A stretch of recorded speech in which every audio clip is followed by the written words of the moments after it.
Oh, you know what I love? Sports. Love sports. Sports. When It comes to Texas A&M. Where are you getting this information? Let me tell you. Welcome to TexAgs. It's here. It's time. There's always a buzz in the air when you hit this moment. He is a guy that has gotten better and better and better. He's just got that dog in him. We will develop men. We will graduate players, and we will win championships on the field. I think of him as this hawk. Before long, he's going to be swooping in on those quarterbacks. And they embody what the school is about. It's about getting into hard situations and getting ourselves out. It's about working hard. It's about doing amazing things. And this is a real program. It's not fake. This is a real place. And if you want to be really good at football, this is a really good place to be. You know, if I'm betting on anybody, it's the Aggies. Game day. Game day. 8 p.m. game day. Redemption day. Yeah, 8 Get it p.m. back on track. Those 8 p.m. games, they're hard on an old man. They are. Yeah. They're hard on a nerd, too. Oh, isn't that when I had my accident? Yeah, After an 8 o'clock game. That's true. So, Irma, drive Olin to work tomorrow into the gym, I please. need to be like, remember Fred Flintstone when he put the toothpicks to hold his eyes? Oh, yeah. That'll Well, be me tomorrow. They got to get it back on track, Yeah. and I think they will. I'm confident. I didn't know Missouri was that big of a team. Like size They are wise, big. they're huge. Yeah, it's different than Florida. The Florida bigs, they're NBA bound. Yeah. I don't know if you could say the same thing about the You know, Missouris. hey, if you start with 7 feet, what's his name? Sean Phillips, I think. Yeah. Who knows? I don't want to say nobody can, hey, you can't make it, because that's what athletics, a big part of athletics is proving somebody wrong. Mhm. But they're definitely a guard-oriented team. Yeah. Despite their height, unlike Florida. So you were at the press conference yesterday. Yeah. I think you got the first couple of questions in there. Look at that. Or am I right? Yeah. I think so. Depending on who it was. With Bucky, sorry. Yeah, with Bucky. Yeah, I think you got the first couple. First off, let's hear Bucky break down what Missouri does well and what needs to happen this week. But by the way, the best stuff was what he said when the cameras were off. Oh, is that the best? Okay, you're gonna have to tell me about that off air. Well, yeah, we will. Here's Bucky on the past week. Yeah, we kind of do a mix of both, but it's mainly us. I think at the end of the day, we talk about, we played 3 games last week, a Saturday, Wednesday, Saturday. And we played maybe the best game we played all year at Georgia. We played one of the best games we played all year at Alabama. Even though we didn't win, it's irrelevant. It's how we played. We played great. We put 97, almost won at a spot that no one ever wins at, with their whole roster and added roster, right? And then we just didn't play a good game versus Florida. But, you can be short-term and forget that a week before we played a great game, and 3 days before that we played an awesome game as well. Games before that was Mississippi State and South Carolina, where we were phenomenal. So we just got to, play like we've been playing for the most part. All right, so there's 2 things happening here. In sports, you're only as good as your last game. Right. That being said, his perspective is spot on. They play some of their best basketball over the last couple of weeks, and it got off the rails against the top team in the SEC now in Florida. And we all thought that was a bad matchup for A&M anyway. Mm-hmm. It's what they do here, because I think you can excuse the loss to Bama. When I say excuse it, not that you're okay with it, but you did play well, right? They just won. They had the more plays. So you can excuse that one. You look at Florida as, okay, we just got our butts kicked. Mm-hmm. Now what? And that's where they are. That's where they are. And they're at home on top of that. And you have to protect your home court. It's hard to win on the road in the SEC, and that's not just for A&M. That's for Missouri tonight. Yeah. And you gotta protect that home court. If you protect your home court from here on out, maybe still 1 or 2 on the road, then you're going to have a pretty nice seed in the NCAA tournament. Yeah, I agree. Now, I saw on social media some of Bucky's comments on the Alabama situation. Mm-hmm. You asked him the initial question. I think Travis Brown followed up with something. And I see on social media only part of what he said. So I had Nick kind of put together your question, followed up with his follow-up answer, which kind of put it all into perspective, because I think people like to, he even said it in your answer, like, don't just clip part of this, like, let's make sure you hear what I'm saying. I'm joking here. There's the joke part, and then there's how he wants the NCAA to look at A&M. There's always just a hint of truth and some jokes. Sure. Yeah. Sure. But maybe sometimes more than a hint. But like I think what he, let's let people listen to it, and then I'll give you perspective or my thoughts. Surely. Since you brought up Alabama, should y'all get a win? They play with an illegal player. So No, I can't comment on it. I jokingly say this in every single way. So don't take one part of what I'm about to say because I don't want no social media wars. A complete joke was, I don't want anything to be counted against an ineligible player. I just want his points not to count. And I think he scored like five or six on us, so we win. That is a joke. So nobody get out there where we have death threats going on. That's not for it's not for me to decide. Is the reality of it. You know, you hope it's got to be, but like we're trying to compete and try to get the best seed for the SEC tournament. We'd love to get the 1 seed. We'd love to go try to win the league, right? We know that. I'm not talking about Alabama. I don't care about Alabama. You know, how do they make it right for us? How is it made right for us? Right? That's the only case. I don't, they could do that. That's not my deal. How's it made right for us? Because they're not going to be able to play with their full roster against the other teams when we had to play against their full roster. And that's just, that's something that, you hope, I don't know how that's made right for us. And for the NCAA tournament. And also, obviously, people say for the NCAA tournament, well, we got to look at this for the NCAA tournament that, you ought to play against a team at full strength in that regard. But let's just throw out the NCAA tournament. Let's talk about the SEC race and the SEC seeding and in a pursuit of a regular season, competing as high to try to win the SEC. All right. You were going to say something midway through his comments. No, it's just, we talked about it yesterday. It's bewildering to me how those 3 wins that Alabama got with Bediako playing are not forfeits. It's bewildering because any team in a situation where, hey, if we, win just 3 or 4 games, we can guarantee ourselves NCAA tournament or guarantee ourselves a better SEC tournament seed. So why don't we get a sympathetic judge who's a booster and get a player to come in? Well, that's what Alabama fans are saying about Bucky. Well, hey, you guys got Rashawn Agee with a sympathetic judge, and if later it's deemed that he wasn't ineligible. They went straight to the SEC, explained the situation that it was more of a timing in terms of when the clock starts. No, when a judge could actually judge hear it, and they did this with the SEC's blessing, from my understanding, and also before the season. And they weren't trying to change the rules of the game. There's an actual rule in place that you can't go to, and they do this, like you said, in the beginning of the season. So sure, he's frustrated. He's being a nice guy about it because he is a nice guy and he doesn't want to ruffle any feathers. He says the wrong thing. Some idiot from Alabama is going to come over here and poison some trees because they've done that before. They're nuts that way. And so he's a good dude and he's trying to be political at the same time.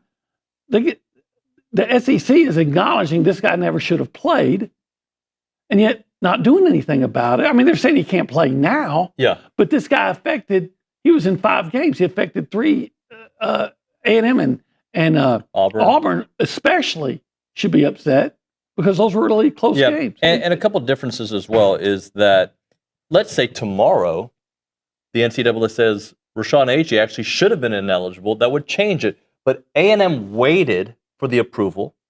And obviously, they were in the offseason. They started it very early in the process. And we're also talking about a guy who was still in college, not a guy who was playing in the pros. Like, there are significant differences. Right. And had they, Bucky could explain it better because he explained it, but I went in or out the other for me sometimes without meaning to. I think that there was a schedule for when his case could actually be heard from a different court, but it would have been too late, And so that's why they expedited it with the SEC's blessing, because anybody, if you know the story, he was like available at New Mexico State one year, I think it was, for like a game, and was hurt. He's gonna get approved. They just said, hey, let's do it now. The SEC said, yeah, we get it. Do it now, and there you go. Look, but nobody. I mean, Sankey even came out and said, no, this should not be happening. What Alabama's doing. Sankey said it. The NCAA said it. And everybody outside of Alabama said it. Nobody's talking about Rashawn Agee except Alabama fans right now. Trying to justify their cheating. And I understand why it would be easy to go there but you have to look at the two scenarios. And one went through the proper channels. And by the way, Alabama went through the proper channels too. They went through the proper channels because they got their day in court. And then court said, no, sorry, not going to happen. But to me, what would have been the right approach was not to play him until it was heard. Well, they will argue it was heard. It was heard by our guy who gave him a temporary injunction. Yeah, well, whatever. And that's the point is, yeah, he played 5 games. That the courts and the SEC and the NCAA are saying he shouldn't have played. And yet there's absolutely, other than him saying they can't play anymore, there's no ramification. Anybody then, again, can get their hometown judge to approve a guy that's been in the professional, in the G League. And, hey, what if we get 4 wins? And then they say you can't play him. Okay, but I've got 4 wins. Now I'm getting that extra check. By the way, I asked Bucky to try to explain the difference in why the European players can play. Was this on the press conference? Yeah, but I don't know if it was part that was on camera. Okay. And he says, I did not know this. You know, they don't have high school basketball programs. I didn't know that. In Europe. And so these high school kids, like our kids are going to high school, they're playing in camps, they're doing the high school kids, they want to play basketball, they go straight into these clubs. Yeah, that's how it is in soccer too, yeah. And the clubs pay them. Yeah. And so they're professional, but they're not. So the NCAA looks at that and said, well, that's their only option.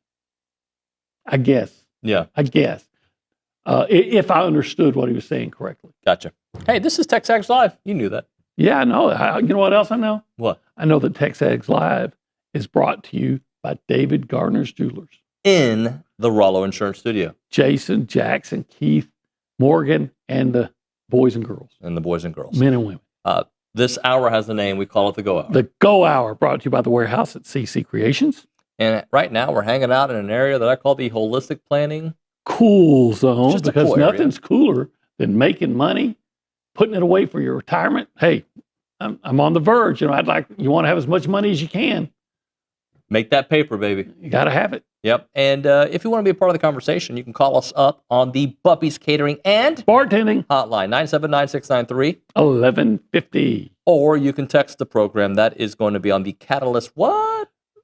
PPE. That would be something performance energy. Pure performance energy. Text line, 979-693-1150. Let's go around the room. Do you know the next line? To left and right, behind the glasses. The behind the glass thing always throws me because I see no glass. Look at the TV glass. Okay. Nick Savage, good morning. Howdy, good morning, y'all. How are you, everyone's, whenever they come visit the studio, they're all very surprised to find out that there is just a wall. There's no actual There's no glass. I guess the computer screen, but it's not glass. But anyways, tonight, man, kind of a sneaky game. The more I look into Missouri, obviously not at the top of the SEC standings, but definitely not a pushover either. Like, I feel like we haven't necessarily given them enough credit, but I think, Who are they? I think they should change their nickname, their mascot, from the Tigers to the Bipolar Bears, because they beat Florida. Yep. And they beat Kentucky. And did they beat Auburn? And I think they might have beat Auburn. They did. But they lost to LSU and lost to Ole Miss and beat OU by 1 point. Yeah. Who are these guys? Well, Thank you. And I don't know if this was a Schuberth point or maybe even Luke Evangelist, but I was prepping for this morning's show. Pay attention to turnovers, because when A&M's really good, they force teams to turn the ball over, and they don't turn the ball over. That's a recipe for any team, but that's A&M, I think, at their best. And Missouri turns the ball over a lot. They do. And they don't shoot free throws very well, too. What are they, 67% from the free throw line? Is Buzz coaching them? And Well, no. Funny you should mention him. Gage shows up to his press conferences. What? Sorry, that's true. I'm sorry. Wait, I got it. Here we go. Did you notice that Buzz was saying up in Maryland, because he finally showed up and faced the music? Yeah. And he said, I'm not on social media. And who was sending out all those inspirational quotes for 6 years here on He didn't have Twitter? a computer either. Oh, I don't mean to be arrogant or condescending, but that sounded like a big fat lie to me.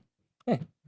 Okay, go back They to have good parents. Anyway, where were we? they were raised well. Oh, yeah. You were talking about Missouri. Yeah, Missouri. So they don't shoot free throws well. Yeah. A&M does. Yeah.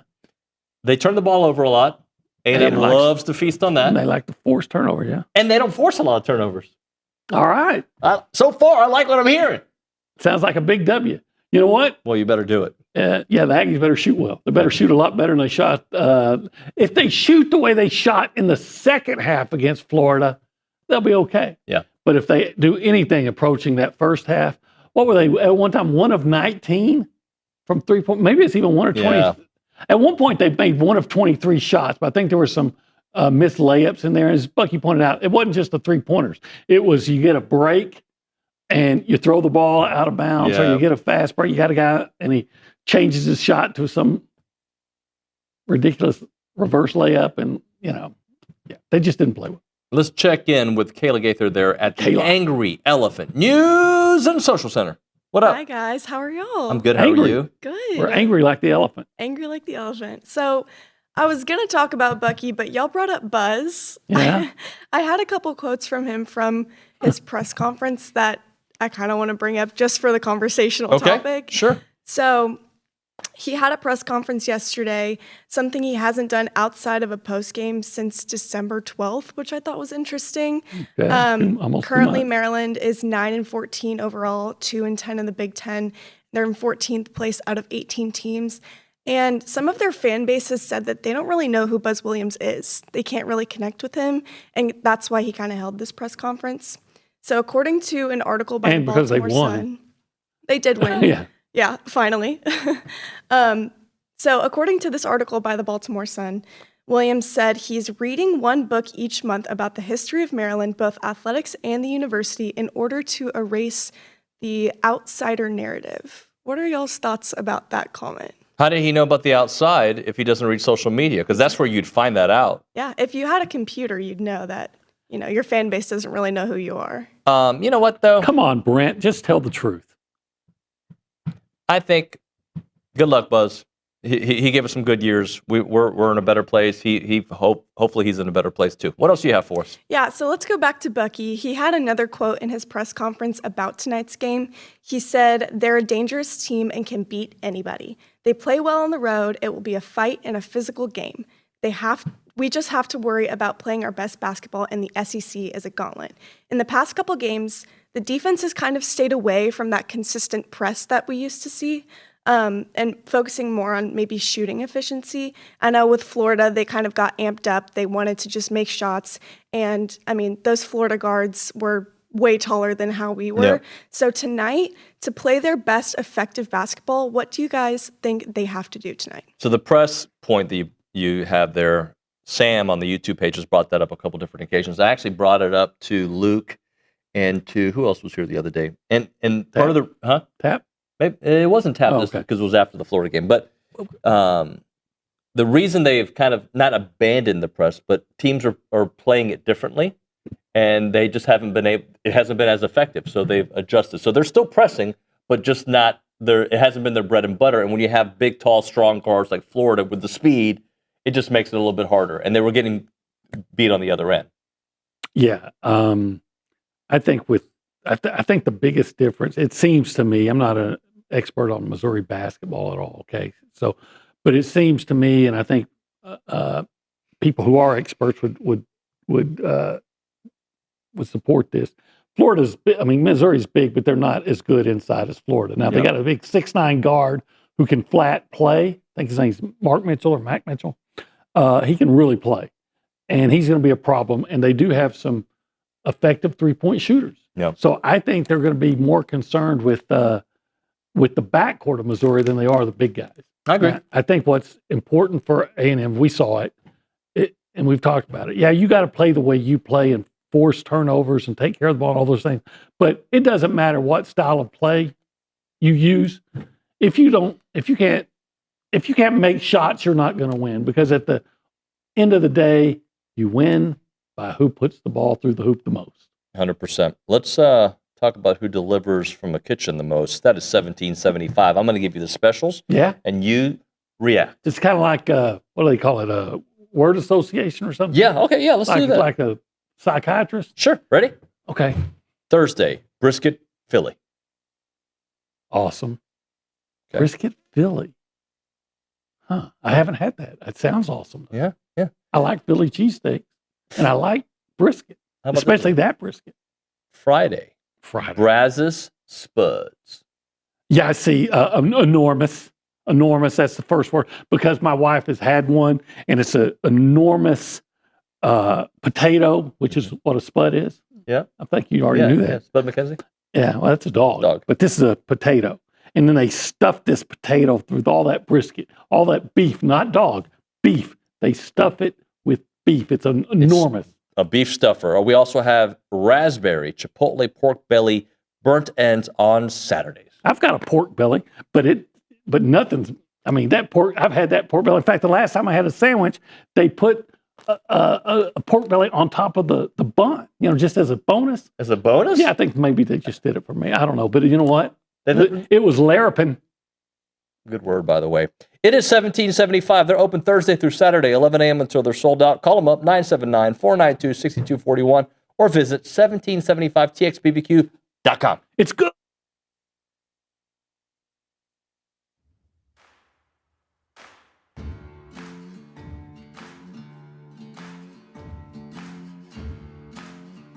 I'm Wes Mangan, and I live on a piece of property with my wife and 2 boys and several animals. I work in oil and gas, and I travel a lot, and so when I come home, it's like my sanctuary. I get to see Lauren and the boys, and it's been just a perfect fit for us, and it's really improved our family time. And this is the first land I'd ever purchased, so dealing with the land side of things and dealing with Capital Farm Credit was super easy for us through the whole process. I definitely feel like with Capital Farm Credit, together we are better.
All right, we're back here on TexAgs Live. We're presented by David Gardner's Jewelers. You know we're in the Rollo Insurance Studio. Yeah, I know that. Okay. Jason, Jackson, boys and girls. That part I knew. Yeah, we've been there. All right, as a reminder, the final segment of the program is brought to you by Double Dave's. That's at 10:50. But right now, caller number 12, 979-693-1150. We're going to hook you up with your choice of a dozen pepperoni rolls or a large one-topping pizza from Double Dave's. They've been serving Aggieland since 1984 with your favorite pizza and, of course, those world-famous pepperoni rolls, reliable in-house delivery, bringing piping hot goodness straight to your door. Just click on doubledaves.com, and your favorites are on their way. All right. Kayla was telling me her dad thinks I'm funny. And funny like a clown? I think so. I amuse him. And then that's, well, how old's your dad? Her dad's younger than me.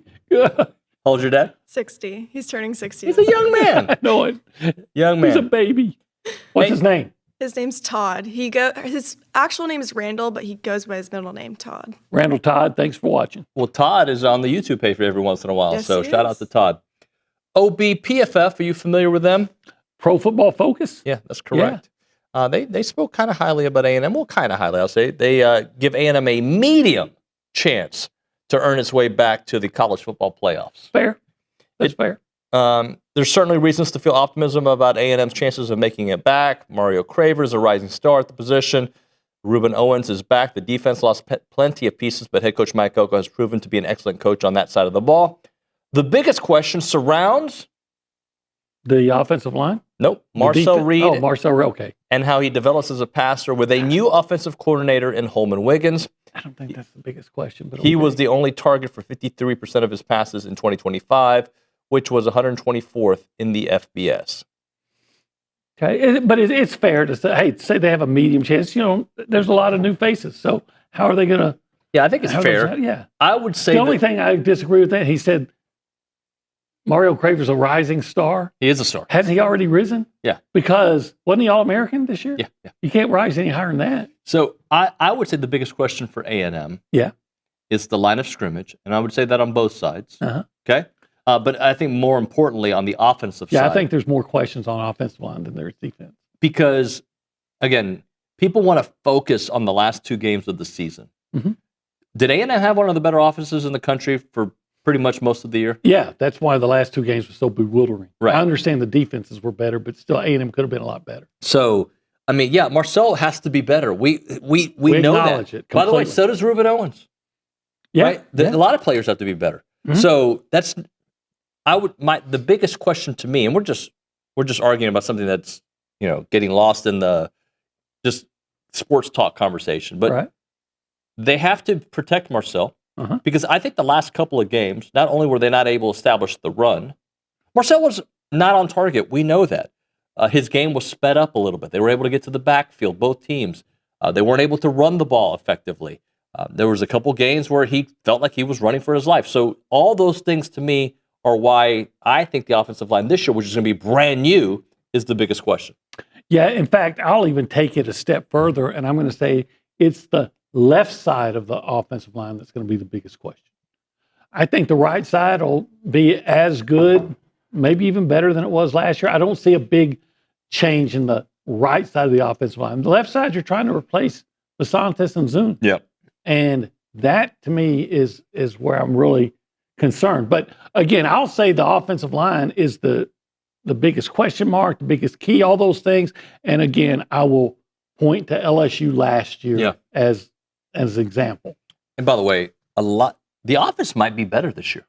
Might. I think it's going to be hard to be better without KC. Yeah. But there's a lot of weapons that the freshmen that are coming in, Aaron Gregory, Madden Williams, just the whole group, Isaiah Horton, I don't know if they're going to be better.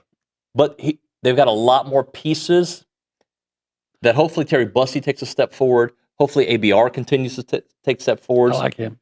Mario Craver as the guy, does he take another step? There's reasons to be optimistic. I don't think they're going to be better, but they might be. Yeah, I don't think they'll be better unless Marcel is significantly better.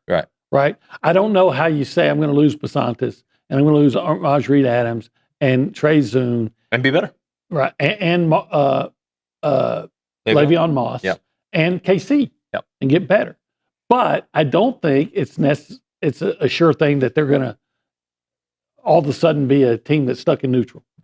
Well, and we don't know if Holman Wiggins is going to be an upgrade. He may be great. He may be.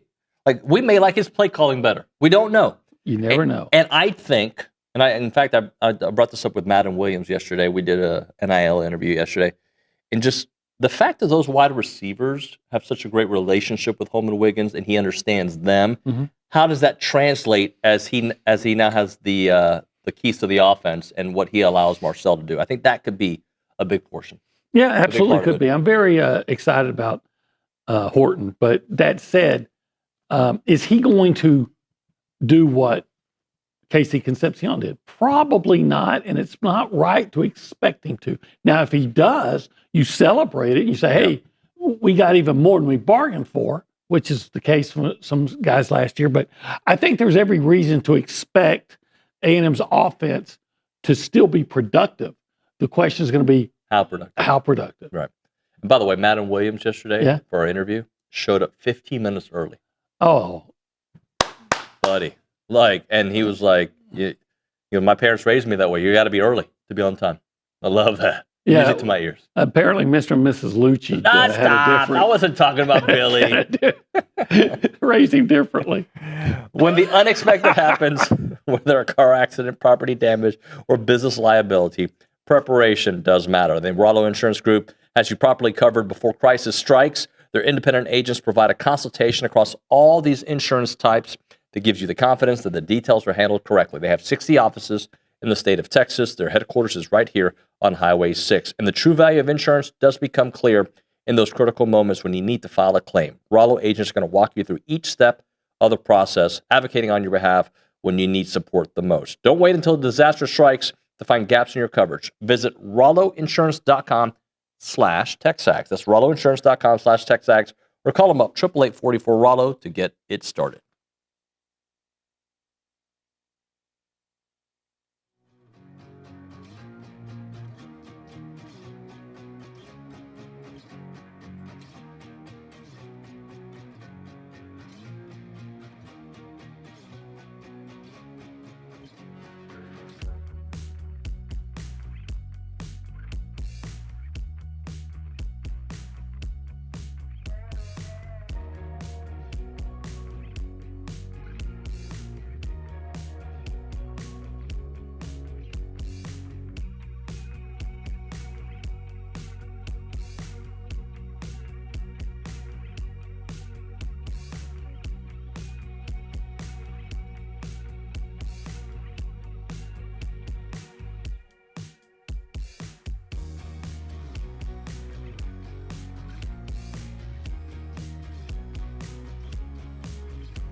All right, we're back here on TexAgs Live, presented by David Gardner's Jewelers Rollo Insurance Studio. Our buddy Tom Schuberth here with OB to talk all things Aggie basketball. Tom, how are you? I'm doing great, thank you. I understand you'll be out of town next week. I can't wait for that live shot. Correct, We'll still do a hit, right? Let's try it. You want to tell people where you're going to be? Or well, I'm going to Peru, Machu Picchu. Yeah. It's, nice. The Aztec mountain up there that someone discovered, less than 100 years ago, that's probably been there for who knows how long. But it's always been on my bucket list, and every year you keep putting it off. Yeah. I finally said I'm going to do it. My wife's not going with me because she's not interested, so I found a buddy that his wife doesn't want to go, so we're headed out Tuesday. Well, we're going to try to do a hit from Machu Picchu. I don't know if that's ever been done before, but we're going to try. Let's do it. I can't wait. With him sitting on a llama. Can you do that, We'll be riding a llama. I've never been on a llama, but I've been on a camel. But I want maybe I can try getting on a llama. Llamas can hold a human's weight. I don't know. Tom, Aggie basketball, rough week. Well, I think the way Bucky summed it up was great. They played really well against Alabama, well enough to win. They didn't win, and they got their butts kicked against Florida. How do you kind of look at where A&M basketball is right now? I think it's in perfect position. If you'd have told me that they were going to lose at Alabama and lose to Florida, I would have probably agreed with you. Mm-hmm. Neither game where they weren't favored, and they just didn't have obviously a great start against Florida, and then with a team like that that's playing as well as they are, and they have those monsters inside that can protect the rim and finish very easily, it's hard to come back on somebody like that. So other than having maybe 15, 20 minutes of bad ball against Florida, I think they're in perfect position where they need to be.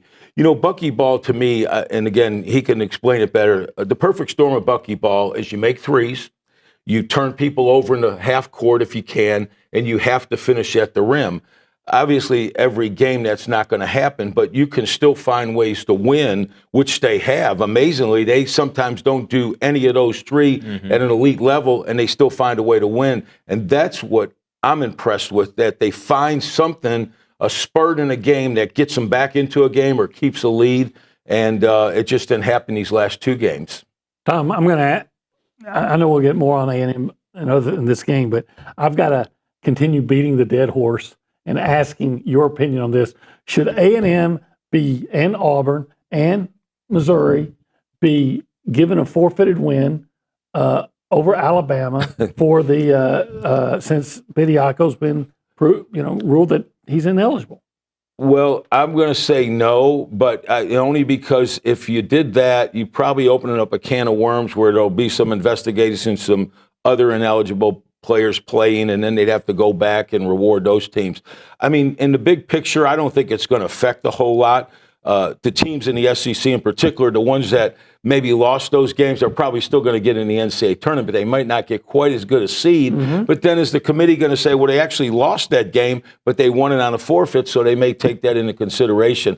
I do love the fact that they declared Bediaco, ineligible, and he can't play any longer. But I don't know if going back and taking those wins away is the right thing to do.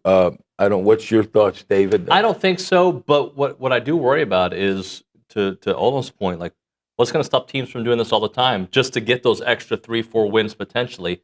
Hey, let's go get this G Leaguer for a week and find a judge that's going to listen to his case, and let's get 3 or 4 more wins. Let's get to where we're NCAA tournament.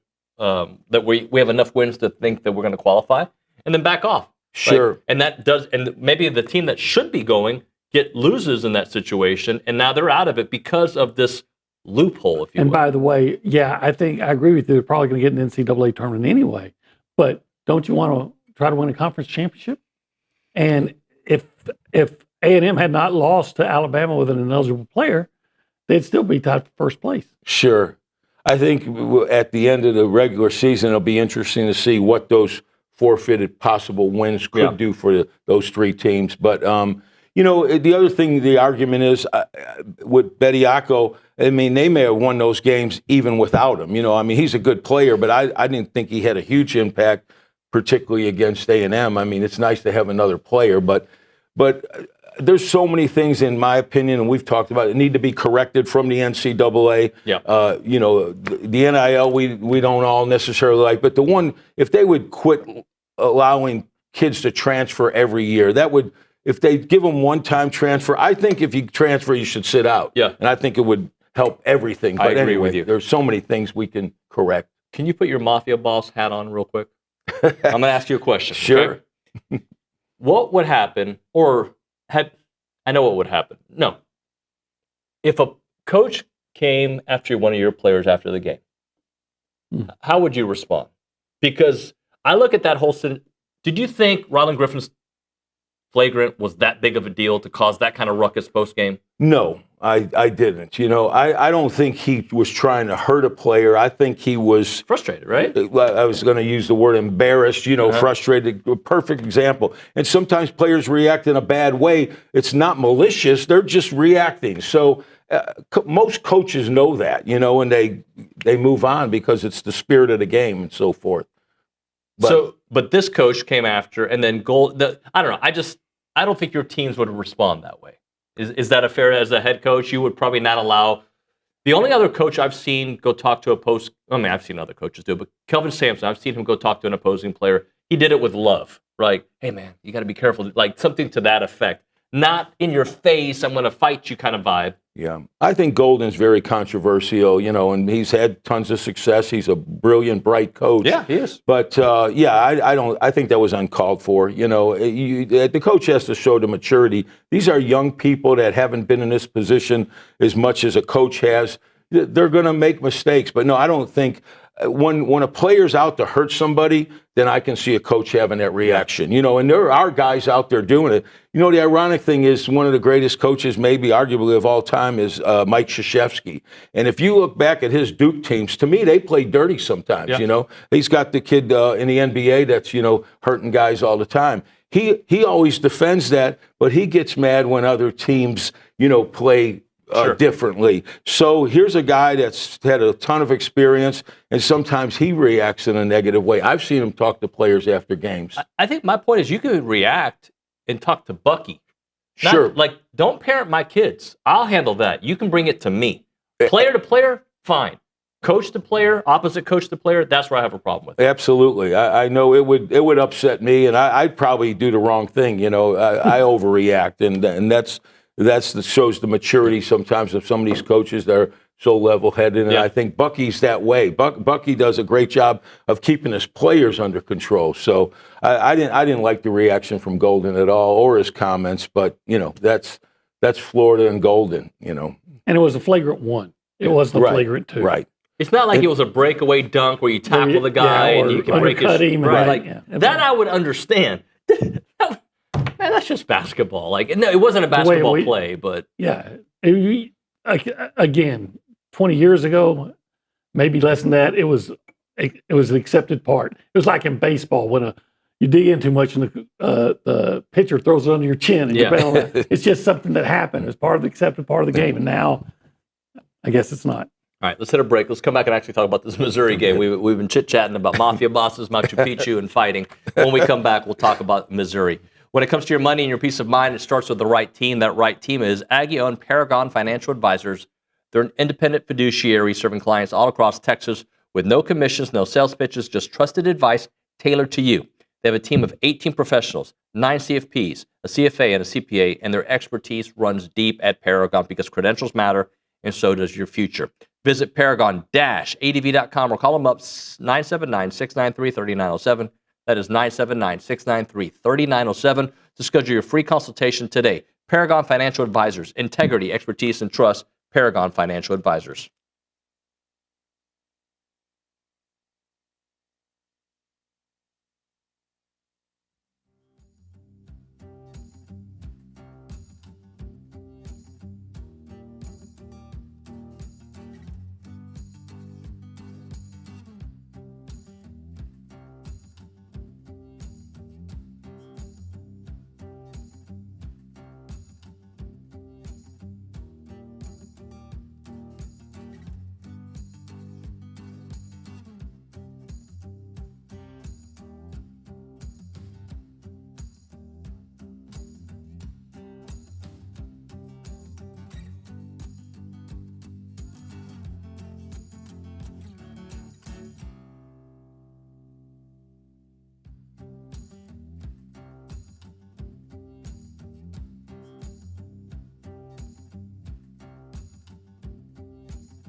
All right, we're back here on TexAgs Live. We're presented by David Gardner's Jewelers, Rollo Insurance Studio. All right, Tom, let's talk about Missouri. Tall team that does things well, but also the things that they do poorly, I think, play to A&M's favor. Absolutely. I think they're kind of a poor man's version of buckyball in that they have a lot of weapons, and they're not as deep as A&M, and they don't press, but they have a lot of three-point shooters. They have a big guy at the rim that protects a 7-footer that he's really in there just to block shots and dunk. He's not a very good offensive player, but when they get him the ball around the basket, he dunks it. He's shooting like 70% from the floor. So they're a team that has enough weapons to win, but I just think buckyball will wear them down, and then they do turn it over. They're careless with the basketball, and sometimes unforced turnovers. You know, it's not like they get pressed and they turn it over. They just make a lot of mistakes, and I know they've addressed that in some of their press conferences. But they do have some shooters. They particularly got one he became healthy at conference play, a young man by the name of Pierce. He'd be perfect for buckyball. He's like a 6'10" forward that shoots the three ball, and he's shooting almost 43%. So if they're shooting the ball well and don't turn it over, I think it'll be one of those games like LSU, Oklahoma, that, you know, whoever makes plays down the stretch. If buckyball is really thriving, I think they can do a Mississippi State, South Carolina type game. I like A&M in any game against a team that's not really deep, because and they feel the same way. They feel like if they can get to that last timeout and it's a game, that they feel like that they can win it in the last 4 minutes, because they're going to wear teams down, and who knows what the foul situation's like. And I have to admit, I'm not that versed on the depth of Missouri. I know they, like you said, they have good three-point shooters. They got big guys, but not necessarily as talented as Florida. Yeah. They have, you know, the great player in Mark Mitchell. He's an NBA prospect. He started his career at Duke. He's been with Missouri the last couple of years. I mean, he's a stud. You know, he's one of the top 5 players in the league, and he can score in a variety of ways. He does shoot the three, but that's not his bread and butter, but he's capable.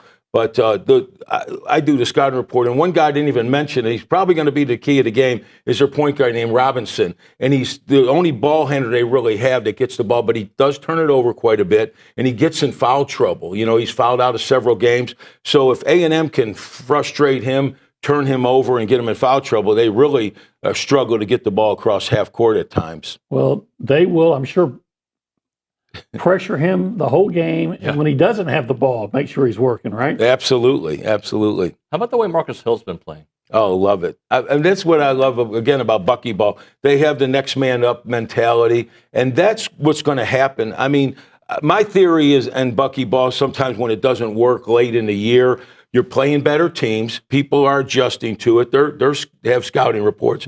They're trying to take away the things that buckyball does well and do really well against them. So you're going to have a couple games where you see dunks at the end of the press because the team has good players and they figure out how to break the press, and Bucky makes adjustments from there. That's why we haven't seen as much of the press, right? I think so. You know, the better team you play, and if they handle it well. Now, at the same time, if you're going to get scored on, this is just my belief, but I've coached and played on pressing teams. If you're going to get scored on, you'd rather get scored on in the first couple seconds than press for 28 seconds and they dunk on at the last 2. Now you've worn out and you're worn down and all that. So if you give up an easy basket, now you have an opportunity to race it down and make up for it. It's demoralizing, too, when you play good defense for 24 seconds. And Florida just before the half. Yeah. You know, they made a shot. They gave them an 11-point lead with like less than a second left on the shot clock, a three-pointer. Yeah. Hey, Tom, Ruben Dominguez, we've been asking for a couple of weeks to get him going, but I think he is somebody that every scouting report is focusing on. You know, we had that argument or discussion about Ruben. I think that people are just taking away everything he does well, and that's how you have to do it. If you don't, he'll make 5 or 6 threes on you before you even know it. So I don't think he's in a shooting slump. He just hasn't gotten a very good look in the last 4 or 5 games from teams that have done a terrific job. And then when he does need to take a look, it's not the one where he's going to be shooting 60 or 70% like he does when he's wide open. Well, he probably shoots 80 or 90% when he's wide open. So I don't think it's so much Ruben. I think it's the other teams doing great defense against them. But having him on the court, if you're his teammate, you love him because he does open it up for those other players. And that's why I think you see other guards step up and make shots. So in games against really good defensive teams, I think the for a poor selection of words, the lesser guards are going to have an opportunity to have big nights, and that's what we've seen in 4 or 5 of our SEC games. Got about a minute left. Somebody's going to step up, and you never know who it's going to be. It might be Marcus Hill. It might be Zach Clemens. Yep.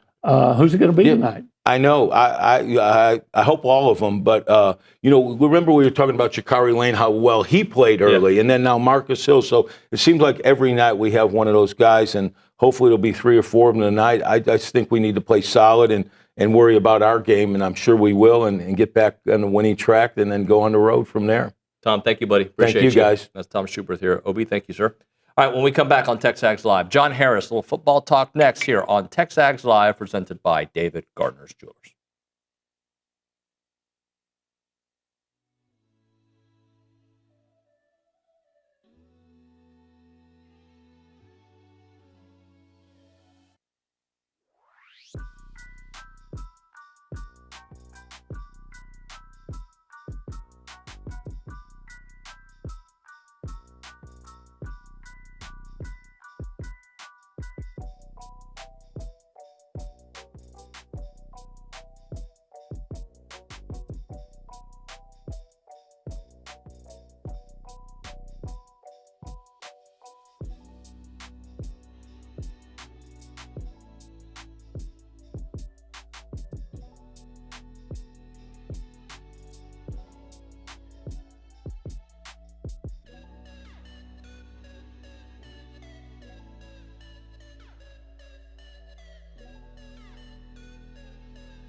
We are back here on TexAgs Live. We're presented by David Gardner Jewelers. We're in the Rollo Insurance Studio. Let's go to the Buppy's Catering and Bartending Hotline. That's where we're joined by our buddy, John Harris, footballtakeover.com, Houston Texans sideline reporter. Johnny, what's up, bud?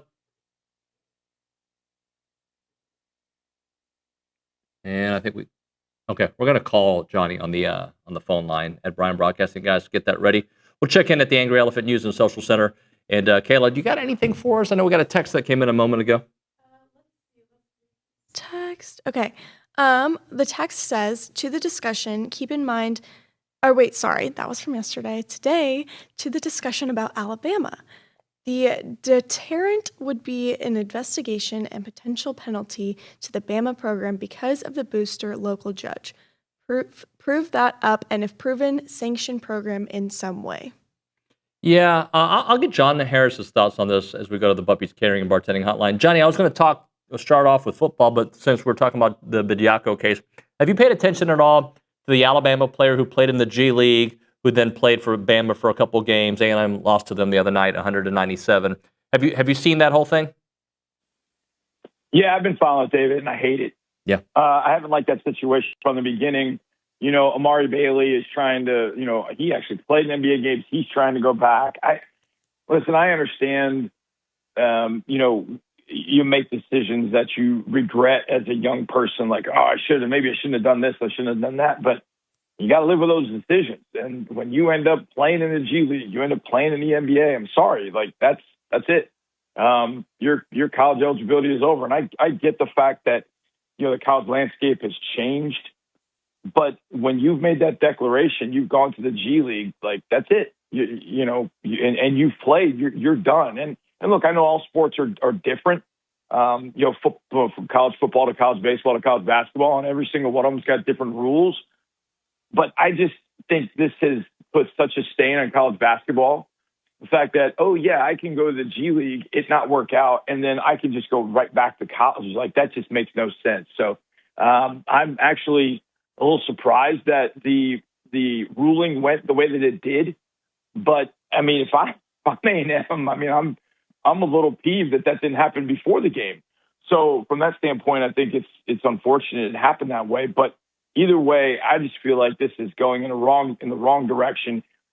But here's my hope, David, is that each and every one of the college sports wakes up and says, you know what, we need to get our stuff together. And we need to start instituting rules and regulations that everybody is going to follow and needs to follow.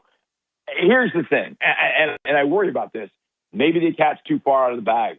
How do you go to Oregon and say, look, you can't pay Dante Moore $7.5 million anymore? Well, he just went back to Oregon so he could get $7.5 million. And avoid the New York Jets. That's a different story altogether.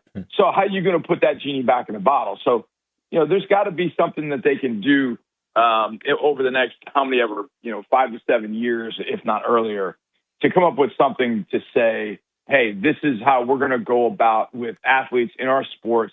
This is how we're going to institute good NIL rules and regulations, and everybody's going to end up following that. And ultimately, David, the colleges may have to just bite the bullet and, college athletes are employees now.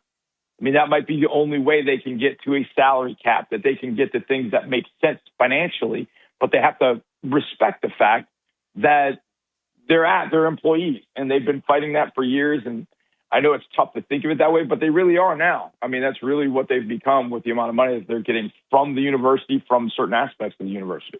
All right, so if they are employees, then you would think you could play Canadian League football, and come back to college and play if you still have eligibility left, right? Because if you are an employee, then it would be kind of okay, right? Or am I wrong there? I think you have a great point, but I think I think you're still able to say, look, if you are able, or you decide that you're going to take money from, an established professional league, then your quote unquote college eligibility or your opportunity to be a college school employee is over at that point. So you are going to have to come up with probably things you didn't think about going forward with college athletics. But it's such a, like you brought up, David, it's such kind of a sticky wicket because it's like, I could sit here and say, yeah, you need to come up with a salary cap and you need to come up with these rules. And then you bring up a great point. Like, hey, if you make them employees, they should be able to do this. At that point, how many years eligibility? If they're employees, can they have 8 years eligibility? I mean, some guys have already got it. Who is the Montana linebacker I just saw is going into his 9th year? I'm like, geez, that's a little crazy for me. But that said, there are a lot of things that I would imagine the powers that be are considering, but it may be just really too big of a hill to climb. But hopefully they're at least considering it. But that's the one to me that kind of gets a little bit out of control. And I know this was brought up with Indiana. Indiana's team was not that quote unquote old. But are you going to get to a point where you've got teams that average age is 23, 24 down the road? Maybe that's what you get to. I don't know. But I know that's got to be a consideration, with all of this as they go forward. And I think I don't want to say frustrating, David, but I felt like this year in college football, I've seen it in college basketball too. There's some really, really good play that's taking place. There's some really good ball games that you sit down and watch and go, man, that was a really good game. The other night, my wife and I were watching the end of Duke, Carolina. My wife's from North Carolina, and really was getting into the end of the game. Like, that was really, really cool. That was a great game between Duke and Carolina. And there were a ton of those, last week. You mentioned, Alabama A&M, great game. I thought the college football playoff, even though Indiana ran roughshod in a couple of games, that Miami game at the end of the year, that championship game is a great game. Miami and A&M, and I went back and I've been studying that game because there's so many prospects in that game.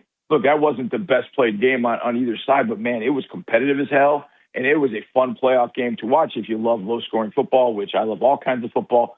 And I hated A&M loss, but it was just a really fun game to watch a lot of really good players. It's not as if the product is getting worse, or it's not at all. In fact, I think it's getting better because players are staying longer. But I think you just have to find the right mix of what is right and what is wrong. And I think college sports has always had that issue of what's right, what's wrong. I mean, SMU back in the 80s kind of made that issue clear as day. I think with the NIL, they've kind of accepted the fact, like, okay, these players, these student athletes that participate in these sports and generate a lot of money, they deserve some of that money. Maybe we've gone a little bit overboard with that and have to find that balance. But I think once they do, I still think college football, college basketball, the college sports are going to be really exceptional. What I don't want to see are other athletes that lose their opportunities. Olympic sports, are they going to lose opportunities because you got to put all this money into college basketball, college football? I hope that's not the case, because obviously you watch the Olympics and where a lot of those athletes coming from, places that have great Olympic sports. So that all being said, it is definitely a sticky wicket, as they say. So I try and stay in my lane, and that is I watch football, I study football prospects, I do my evaluations, and that's where it stays. But I have a lot of opinions on it, obviously, as I know a lot of people do. And that's, I think, where it gets a little sticky for a lot of people, because I know a lot about football, but a lot about what's going on in college sports. There's probably a lot of things and none of us know that are going on, that are happening, that are changing these sports day by day. And I think that's what makes it difficult to really see, okay, well, why are they making this decision? Why are they doing that? There's not a lot of transparency either. So hopefully those things will happen over the next few years and we can head down a more positive trail than maybe we've been going down the last few years. One more thing on this, Johnny. Do you think this year we're going to see some football teams try to take advantage of this? Because there's going to be a state with a local judge that's going to allow it, and maybe for a 2 or 3 game stretch, or maybe just a 1 game stretch because football's once a week, you get a guy who has a little bit of eligibility left. Yeah, you bring up a great point, David. And again, one of the things I've always said, don't ask me my religion or my politics, but now that's what's being brought into, college sports, because like you said, a local judge could say, yep, that player is eligible because of X, Y, and Z, and there's legal precedent for it and all that kind of stuff. So yeah, I wouldn't be surprised to see a team, attempt to do it. I mean, look at what's happened with NIL. As soon as NIL was brought to the forefront, there were schools that said, what? Let's change this whole thing. Let's go out and let's get David Bailey, and let's go get Romello Height, and let's get the best defensive line, money can pay for, and let's see what happens. And Texas Tech took it all the way to the college football playoff. So, yeah, there are going to be plenty of schools that at some point try something of that magnitude until there are, unsuccessful attempts and judges do shut it down. But then again, you said, you never know. I mean, you never know a state and local judge to be able to say, yeah, I think that individual, man or woman, should end up being eligible for these reasons. I mean, you're right. I mean, there might be a school that's, attempting to do it for this fall for football. That might be doing it for college baseball this spring. Because that's one in which, guys go to the minor leagues and things don't work out, but you got 2 years eligibility left. I mean, I can see college baseball trying it. I mean, for sure. I mean, I think, to me, football's a little bit more clear cut. Like, you go to an NFL camp or you sign an undrafted free agent contract in the NFL, like, that's it. Your CFL or, any professional football league, it would feel like that's it. I think where we get caught in things, NBA's got the G League, and that kind of straddles the line. And I think minor league baseball is kind of the same way. You are a professional, but there might be some that argue, yeah, well, Stein, kind of the same thing with Bediako. Stein maybe played a few games in minor league baseball, but you know what? I feel like I've got eligibility. I should be able to go back to Ole Miss or Arkansas or A&M or whatever the case might be. So, yeah, I'm with you. I don't think we're done seeing, the Bediakos of the world attempting to get back to play college sports. I don't think there's going to be this rush, David, but I do think we're going to see probably a few more cases until judges are consistent with not only their messaging, but also their decisions. But I don't think that's going to happen either. What was your takeaway from this weekend, the Super Bowl, and Seattle's dominance over New England? Well, I think it's the same one that I took out of our game against New England. And that was, if you have a Super Bowl level defense, your offense just can't screw it up. And I hate saying that because I hate thinking of football in one direction, like it's just defense or it's just offense, or I like all three phases to contribute. But Kyle Shanahan put it best in the pregame. He said, "Look, there were two Super Bowl level defenses this year, Seattle and Houston." What I mean by that is those defenses could go win the game by itself as long as special teams and offense didn't screw it up. Well, the other night, the Seahawks offense and the Seahawks special teams certainly did not screw it up. And it's not always a guarantee, but if you've got a pretty good defense, a lot of times you've got pretty solid special teams as well. You just got to hope that your offense doesn't go out there and screw it up. The defenses are kind of in a sweet spot right now in the NFL. They've really kind of found ways to slow down offenses in the NFL for the most part. Not across the board. I mean, not the Cincinnati Bengals. And there were some others that were not great on defense. But, we've seen defense really have kind of a resurgence in the NFL. Now, it'll slide back to offense in the next few years with the number of quarterbacks that are, in the league that are younger, that'll get older, more experienced, et cetera. But what it told me is right now we are in an era in which the defenses can dominate. We have one of those in Houston. We just have to make sure that offensively we are effective enough in running the football and dominating the line of scrimmage and then taking our shots when they're there, not turning the ball over 5 times in a divisional playoff round game. And the other night, Drake May turning the ball over, giving the Seattle Seahawks opportunities that if you just throw the ball away or you don't know what you're looking at, but you keep yourself out of 2nd and 12, 2nd and 14, then you've got an opportunity. If you get to 3rd and 7, then, hey, you've got a shot.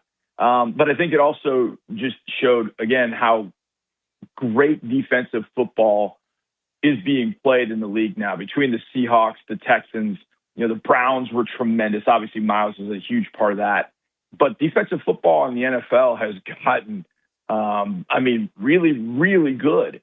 And the Patriots really kind of showed exactly where the league kind of sits. In the regular season, they didn't face anybody. They played a historically bad schedule.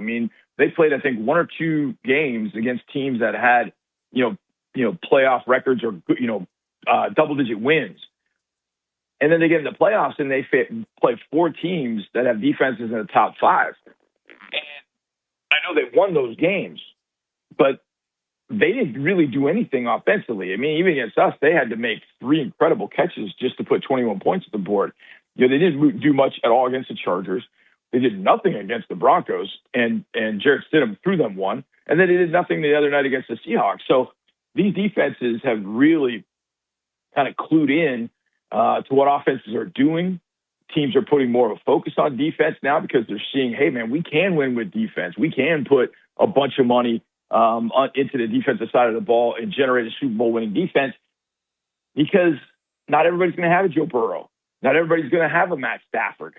And Sam Darnold, look at Sam. He's in 8 years in the league, with 5 teams. When that graphic popped up the other night, Paige said to me, he's been with 5 teams? And I was like, yeah, and I kind of went through each situation. And it's like even Sam this year was good, but he wasn't like over the top. So I think what teams are finding is, hey, man, we get this rock star defense. We still have money left over to pay for a decent offense. But if we go pay our quarterback $65, $70 million a year, then it's all on the quarterback. And that's a risky proposition if you don't have the right guy. And I think teams have found that out. So I think that's what that win for Seattle kind of spoke to, is that, hey, maybe there's a different way to do this other than having, the 1999 Rams offense. Maybe you can have the 85 Bears defense with just an average offense and go win championships. And I think that's what Seattle has. I think they've got a rock star defense. They've got an average offense, and they didn't make mistakes in the biggest game, and they won a championship. Talking to John Harris here on TexAgs Live. Johnny, just when we talk about how Seattle did it and Sam Darnold's career arc, what does it say about quarterbacks that, like, you have all this potential, you're considered a bust, but going to the right system, or maybe just getting some good luck and then going to the right system, what that does for you? Well, I think what Sam's story kind of tells all of us is that there are different ways to do it. Some guys are going to have from, week 1 of their rookie year. And even though Joe Burrow got hurt in his rookie year, I mean, whenever Joe has been healthy, he's been tremendous, but I think there are different ways you can do it. I think it would lean towards, you need to be patient with your quarterback. But nobody's patient with their quarterback because there's a huge financial decision that has to be made after year 3 of a quarterback's career. Do you give him a big extension? And if you give a guy a big extension, then what are you taking away from your team because you have to pay the quarterback all that kind of money? And that's the thing. You'd like to think that a team, we're going to be really patient. We're going to be patient. We're going to be patient. Well, you can't be now. You really can't be, because you've got to know whether you got the guy or not. And obviously we're in that situation in Houston for a lot of people. I don't really kind of see it that way. I still think CJ ran into a bad situation at the last 2 games. He didn't play exceptionally well, but I feel like CJ is still the guy that we can rely on here in Houston. But again, that's a $250 million commitment and yes, basically, we just gave $250 million to our quarterback. Is he the right guy? And I mean, that's a lot of freaking money to give to somebody. I mean, Jacksonville gave a lot of money to Trevor Lawrence going into last year, and he didn't have a great year. And you're like, hey, the Jags screwed up. Well, then this year he gets Liam Cohen around him, and you're like, well, okay, he's 5th in the MVP balloting. Okay, maybe this is money well spent. But man, David, that's a really tough investment to make. So yes, you would love for your organization to be patient. If you see something with the guy, this is the way to do it. Okay, but man, teams and organizations just don't have that patience.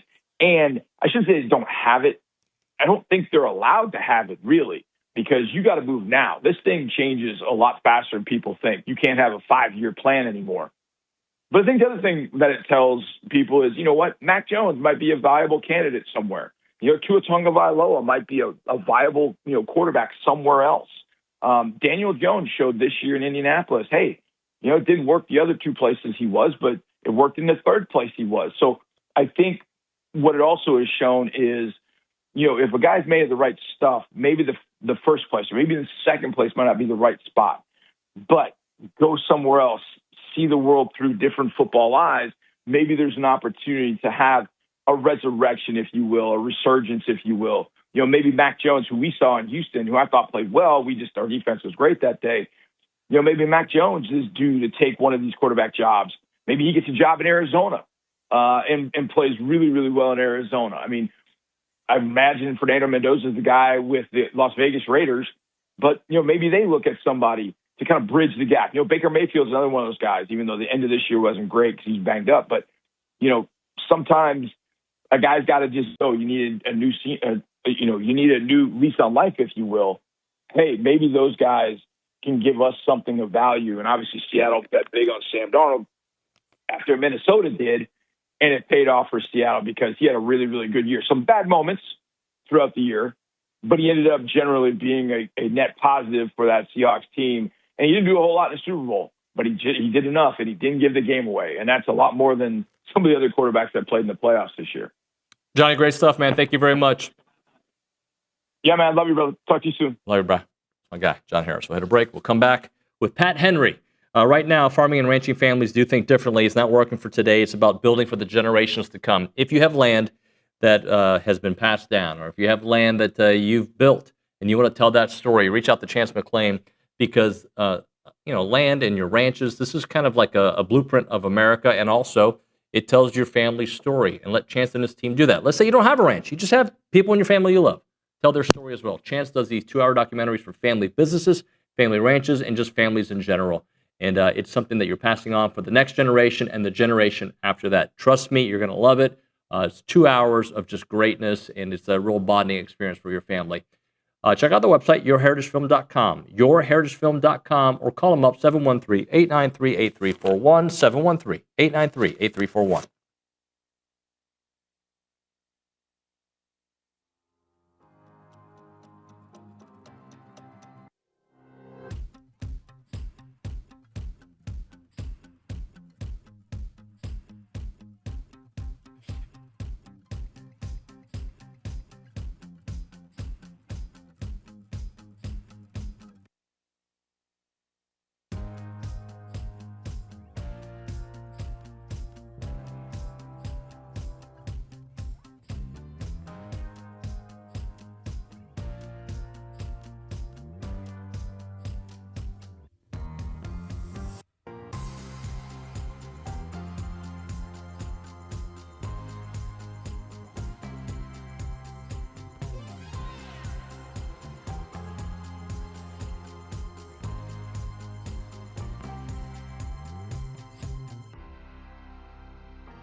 All right, we're back here on TexAgs Live. We're presented by David Gardner's Jewelers Rollo Insurance Studio. Time for our weekly conversation with Pat Henry, brought to you by the Brazos Running Company. From running shoes to Aggie pajamas, this Aggie family's got you covered. Visit Brazos Running Company in Century Square or shop at maceandhay.com. That's maceandhay.com.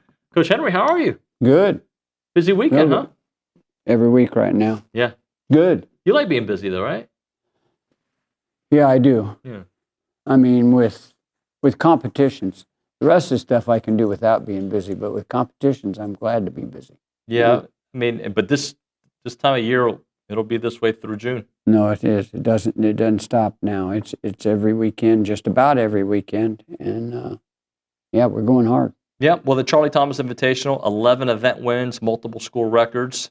And one of the things you mentioned was you act like it's easy, but it's certainly not. Isn't that the art of it, though? Like, I mean, when you're gifted at something, it looks like it's easy, but there's so much work before, during, and after that goes into it. Yeah. And a lot of those that look, it's like Lily Carson right now, our pole vaulter, a little freshman, not a little freshman, good-sized freshman. She makes it easy. Our Sasha, our good pole vaulter, makes it look real easy, and he's jumping 18.4. You know, I mean, it looks really easy, but it's not. So it's like watching a great quarter horse run, or you're watching, and you know, it's the same thing. Those great ones, they look real smooth. They look, you know, that's the way they run. Well, speaking of Lily, you mentioned Lily, Cameron, Sophia, and Lily are all sweep the SEC weekly honors. Yeah, that's just because the SEC is so strong, and for 3 of our ladies to be leaders in the SEC this week, that's a big accomplishment. Cameron running 22.62 at 200 meters. That's a really good effort for her, and she's got more in the tank. We've thought about this for a long time, and now she's finally starting to do what we think she's capable of doing. Henry has now broken the weight throw school record 3 different times. Yeah. What's clicking? He is. Yeah. But he's just, yeah, I mean, it's just, I don't know. I can't, he just, if he was getting paid for this, I could understand that, because every time you break a world record, sometimes a contract, or you break, you know, and it's like Mondo Duplantis, he would break it by that much every month, every week, and he'd get paid another $50,000, so he's a rich man. But this young guy is doing real well. I mean, he's throwing well. He's getting in. If you know, another foot, and he'll be in that top 6 or 8 in the NCAA.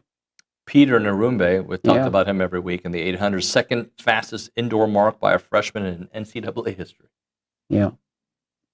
Yeah, I rested him last week, and I'm going to rest him again this week. Okay. We're not going to run him this week in Albuquerque. So,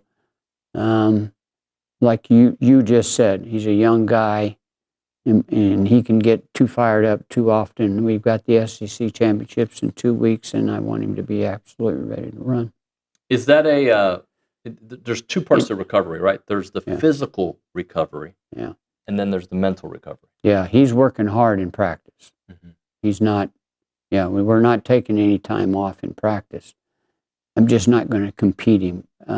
He doesn't need the mental aspect of it during the week. He just needs to get the physical aspect of things right now. And so just concentrate on training. Don't concentrate on race tactics and what to do inside a race right now. Just let that go and just train hard.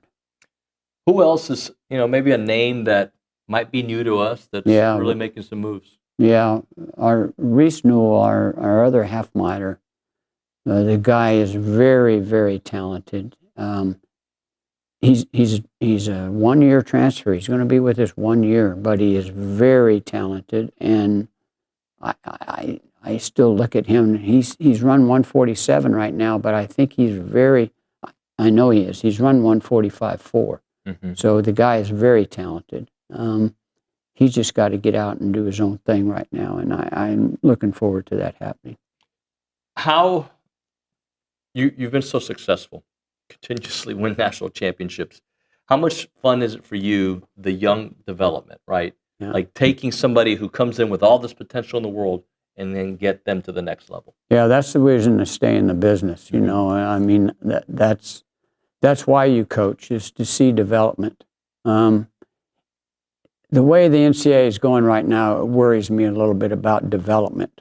I think we're taking a development out of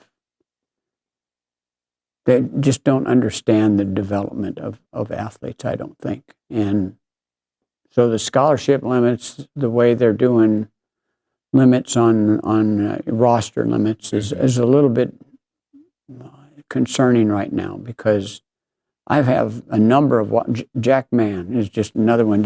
I just looked down at my sheet, comes up. He's a walk-on guy, but he's a 17.6 pole, 17.8 pole vaulter who scored every year at the SEC championship, every year, and he's just continued to get better. That development, they're going to take that away from me, because unless I take a big chance and give a scholarship to a guy like Jack, he's never going to get that chance. Right now, I can't hardly have a walk-on, that's really depressing, because that hurts athletics in my opinion. I agree with you. And I think that's part of the problem the NCAA has right now moving forward is roster limits are going to limit what we do with development. I'm going to ask you something I probably shouldn't. So I'm going to try to phrase it in a way that is okay. I get that every day. It doesn't make any difference. So in other sports, we are seeing how programs are muddying the waters because there's loopholes. For instance, in basketball, the Alabama team brought in a player who was playing professionally, not at the highest level, but professional, and he helped them for a few games, and now he's not eligible. Yeah. Can you see that seeping into the track and field world? Yeah, I think when you start doing the things the NCAA is doing right now, and it's always been this way a little bit, but when you do the things they're doing right now, coaches are going to look for every way around the rule. It doesn't make any difference. You put a rule out, we're going to try to find a way to get around that rule. That's the nature of athletics right now. So yes, I think those things are going to happen. It's going to continue to happen. I don't know the solution, because I think that's part of the competitiveness of coaches. Yeah. But it's not necessarily good. It's not always bad, because the rule can be really bad sometimes, and coaches start finding a way to get around it, and then all of a sudden that rule changes because coaches proved that the rule was poor. Sure. So, but some of the things like you're talking about, I don't know how they're going to solve that problem. You know, I guess they are. They always told us the NCAA was a club, and you don't have to be in it if you don't want to. We're going to set the rules. If you don't want to be in the club, don't be in the club. It's kind of changed. I talked to you on Friday when it first came out with the Lone Star Grand Prix. How great is that for this community and for this program? Yeah, there's never been a pro track meet in College Station, and not very many in Texas ever. This one will bring our Olympians to town. Now, it'll bring our Olympians to town in the 100, 200, 400, and 800. And then there's going to be 4 field events. So it's a 2.5 hour track meet. It's the week between the collegiate regionals and the collegiate national championships. It's the week between. So there won't be any collegiates in the meet, which that's what this meet's for. The meet is for letting Americans compete on American soil. There's 2 gold championship meets that have been given to the United States by World Athletics. They control it. And we have never been able to get these meets. Finally, we're able to get 2 meets. One is in Los Angeles, and one is in College Station, Texas.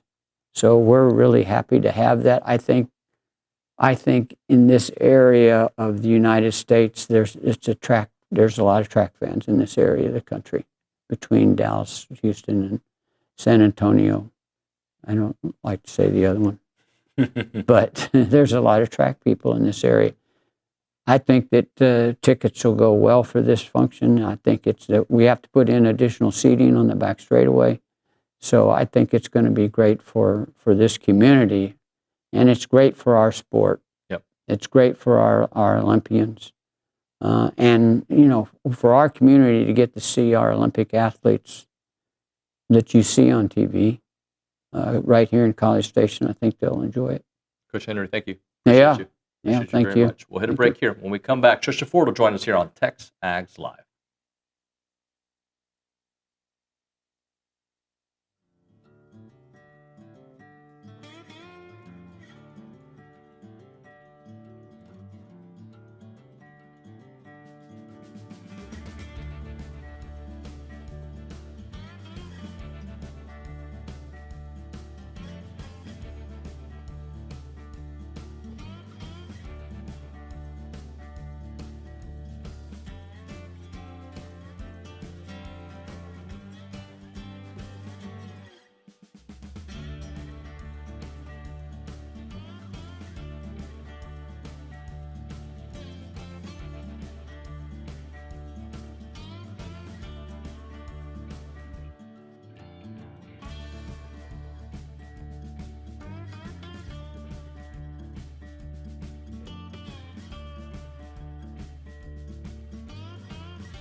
Pardon?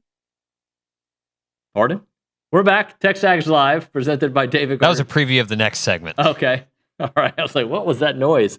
We're going to have Trisha Ford here in a second, but let's quickly do Around Aggieland. Sydney Cleavinger, hello. A lot of fun stuff going on in Aggieland this week.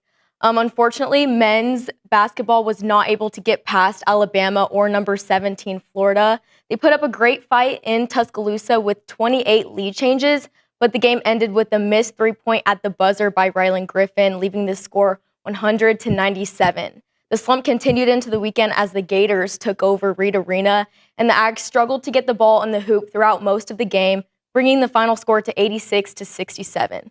The Missouri Tigers come to Aggieland as A&M will attempt to reclaim their home court tonight. And then some exciting news. After a 6-game losing streak, Texas A&M women's basketball defeated number 21 Alabama 72-69 on Sunday, making this their first SEC win at home this season. The ladies will be tested again tomorrow night at Kentucky. And Diamond Sports have begun in Aggieland, and Aggie softball started the season off with a bang in the Aggie Classic. On opening day, the Ags run-ruled ACU and Utah State. And then on Friday, Providence tried to take down the Aggies, but their momentum was way too strong, forcing yet another run rule to end the game 9-1 in 6 innings. On Saturday, number 1 Texas Tech was able to control A&M's pace and brought them to their first loss of the season, but the Aggies closed out the Classic on Sunday with another win over Providence, finishing 4-1 in the tournament. Finally, baseball returns to Aggieland this Friday the 13th to take on Tennessee Tech. Great stuff, Clev. Appreciate you. All right, we had a break. We'll come back. Trisha Ford in studio next on TexAgs.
All right, we're back here on TexAgs Live, presented by David Gardner's Jewelers, Rollo Insurance Studio. Trisha Ford in studio with Kay Nagley. Talk about a really fun weekend in Aggie softball. How are you, Trisha? Not too bad. Getting ready to hit the road again tomorrow. Yeah, so. It's like that. It is.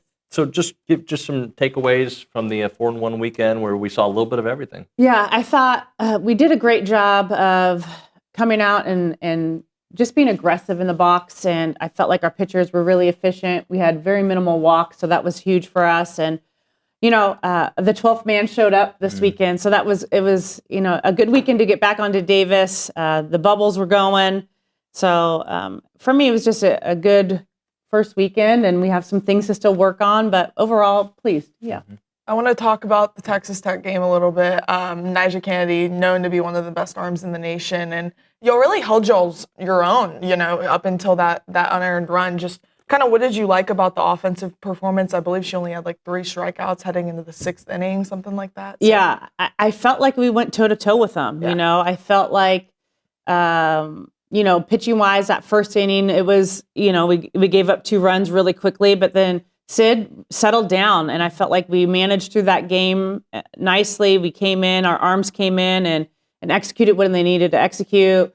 Mick, just a huge first inning, and I think it begins and ends with KP leading off and setting the tone, the first run batter up, of that inning. And I just felt like, we just had good energy. And, overall, I felt like we learned a lot. We learned about, what we can do, and we know that we belong. And it was important for this team, and we kind of talked about that, of them being young and just trying to figure, all the moving parts. And I felt like they figured some things out this weekend, and I'm looking forward to it. Yeah. Leadership in a locker room is earned. This is some new pieces, but also some existing pieces. Has anybody kind of stood up, and so early in the season, it'll probably happen as the year goes on, but anybody kind of striking you there? Yeah, I think what we have is a team full of a bunch of leaders, and they lead in different spaces. And so I feel like, Maya Perez is one of them. KK Dement is one of them. KP is the lone soldier, I feel like, at this point in time. So she obviously has the ability to do that. But I think what is unique about this group is they all work really, really hard. And so they all feel like they can hold each other accountable. Mm-hmm. The one that really is probably our glue, we have 2 of them, is Haley Golden and Scout. They're 2 of our outfielders that have been a part of our program, but work their tails off. I mean, Goldie is running the bases hard for us every single day for our outfielders to get work, our infielders to get work. And so to me, some of those leaders come from very selfless players. And I think Goldie is one of those. Michaela Work had a huge weekend, and her story is so cool. 4 home runs and a big one against Texas Tech. Can you kind of just talk about her comeback story? Like, it seems like she could have some kind of comeback player award or something. Yeah. Her and I have a lot in common because I've had 4 ACLs. I got bad hips, but I'm 48 years old. So, I think, she's just somebody that hasn't been healthy, and she's finally in a good place where she's healthy. She's moving well. And she feels like she's being developed. I think that's the one thing that really sets us apart from every other program is our ability to develop players. And she's, working hard, coming in, working with Coach Harger. Yesterday, she did some extra work also before practice. And she's the first one to text and the last one to leave the field. And I just feel like that's, again, it's kind of like a life lesson. The game knows. And, when she gets up to bat, for me, when AK gets up to bat, like I know the work that those 2 players have put in, that it's going to reap rewards for them. So Friday, 9:30. Am I right about that? Okay, yeah, we're going to this week. Yes, yes. That's early. Yeah, we got a lot of early games. Yeah. Just like the Sunday's game that was early. It was very early. Yeah. So, but that's fine. So we have Okie State and Duke on Friday, and then we play NC State Saturday, and then JMU and Northwestern on Sunday. So another full weekend. The reason I ask is, I think when players are awake, they play, right? It doesn't matter what time. But I remember with A&M football, like that first 11 o'clock in the morning game, like it takes a little while to get going. Yeah. Are there any plans to kind of mentally get them ready? Yeah. Well, the plan was to play Sunday early. Right. Yeah. And then we talked about it yesterday of just like, okay, what did you guys feel? We just talked about what they did, some things that we could do better. But they really enjoy being around each other. Mm-hmm. And so I knew we were in a good place because we were all tired Sunday, right? It's day 5 of the tournament. But they're giggling and laughing, and it's 7:30 in the morning with each other. And so I think that's the difference, is when you enjoy to be around each other, you enjoy going to work together. Yeah. It shows up no matter what time of day. Also, more time to recover when you play an early game, right? There is that. There is that. Yeah. Well, we have people on our staff. We have some old men on our staff that get up at 4 in the morning and go to bed at 8 o'clock if they can. Sorry. So, yeah. I can work on your staff. Yeah, there we go. You fit right in. Yeah. Oh, man. I want to ask about Maddie Sawney, a freshman getting reps in the lineup, and it seems like every ball she hit this week was to the warning track. Eventually one's got to go over. Yeah, right? she reaped no rewards for her exit velos this weekend. Yeah, so, but I mean, that's part of it. Maddie did a great job. I think all of our catchers did a great job. Dee had some good at-bats, very productive at-bats. And got a big, pinch hitting opportunity against Tech, and didn't work our way, but I thought she looked good in the box. So that's what this game is about: is how do you deal with failure? How do you deal with the hard stuff? So, if you look at it, Maddie this weekend didn't see any rewards in the box score, but in the dugout, she's in every pitch. She's genuinely excited for her teammates, and so. For me, as a coach, those are the type of kids you want, A, in your program, but B, on the field. Yeah. Winning on the road, obviously in the SEC, is paramount, right? So this is a great weekend to kind of experience that heading into the rest of the year. Yeah, it's our toes in the water with being on the road. And I think what the team last year did a great job of is being able to win on the road, neutral, at home. And I felt like our first couple of years and when we took over, this team did not win well on the road. So I think for us, it's understanding what that process looks like. When you stick to your process, you can win, period. And it doesn't really matter if you're on the road, neutral, or at home. And so it's going to be a big test for us. Can we win on the road? And we go back to back. We go to Florida this weekend and then California next weekend. Mm-hmm. So we're coast to coast. So we're going to test them a little bit with a tough schedule. But, I mean, that's what we signed. Yeah, right? That's what we signed up for do. Yeah. Shout out Robert Cessna. He asked a great question to Maya yesterday when you were in there, just about the differences in the pitching staff. Want to kind of get your perspective on that, because Maya said, they're workhorses right now, and we saw a bunch of different arms this weekend. Yeah, I thought I really was interested to see what Maya said, but basically he asked, what is the difference that you're seeing out of our pitching staff? And I think what our strength is all of our different looks, our ability to go up, our ability to go down. Everybody has a changeup. We have some plus changeups, on staff. And so I think that as a hitter from, hitting to me is pitch selection and timing. Like when you really get to the nuts and bolts of it. So when you can disrupt timing, you can be successful. And I think that's what our staff does on a regular basis. But I think the other thing that we really have hit hard is our pitchers are pitching during practice. I usually have them pitch prior to practice. So our team is seeing them work. We're doing, some extra work. We're doing some extra command work, some extra conditioning, those types of things. And when the team sees them working really hard, they want to work even harder behind them. And I think that's what Maya was trying to kind of explain yesterday. Thank you, Coach. I appreciate it. I'm going to read this as we hit a break. Kurt says, tell Coach Ford that I love her. So Kurt loves you on the YouTube page. Right. All right. As does all of Aggieland. We'll be back.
And we are back here on TexAgs Live. We're presented by David Gardner's Jewelers. We are in the Rollo Insurance Studio.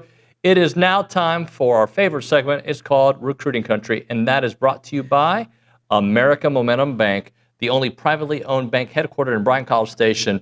They're committed to helping our community prosper by offering you a wide array of personal and business banking solutions specifically designed to help build financial success with confidence and momentum on your side. And with that, we go to the Buppy's Catering and Bartending Hotline. Jason Howell joining us to do a little recruiting talk and maybe look back at the Super Bowl a little bit. What's up, buddy? Yeah. Hey, same old thing, man. This last weekend, I had another big party on the agenda. I'm glad to be getting off the party schedule. Had to put some work in on the dance floor on Saturday night too, and I wasn't drunk. Well, wasn't that kind of thing. But been a lot of partying lately. You danced without alcohol? That's a thing for guys? So here's the thing, David. You just can't take yourself too seriously. That's my situation. Okay. If I can laugh at I can get out there. I know I'm not setting the world on fire with any crazy dance moves, but I'll get out there and have a little fun. It's more shake than it is actual dance moves. But yeah, get out there, move the feet a little bit, and hey, have a little fun.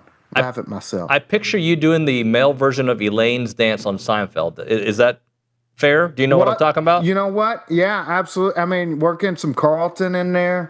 But yeah, I mean, yeah, just get out there, have a little fun. Know that I'm going to be off rhythm more than I am on. And yeah, just kind of try and get out there and have a little fun, make the other half smile.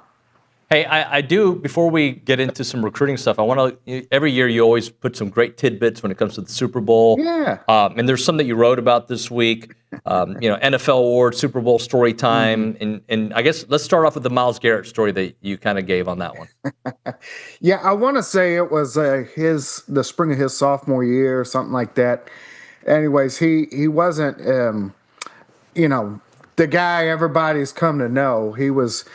But the buzz was already starting. There's this big, massive athlete that does a lot of things out at Arlington Martin, and I remember going out to a 7-on-7 and thinking, hey, I may run into this guy. I need to get a headshot, see what's going on with the recruiting story early on, and I remember asking for Garrett Miles, and got a lot of blank stares. And some of his teammates, one of them in particular, I don't remember the kid's name, but he looked at me and goes, "Oh, you're talking about Myles Garrett, and you will definitely remember.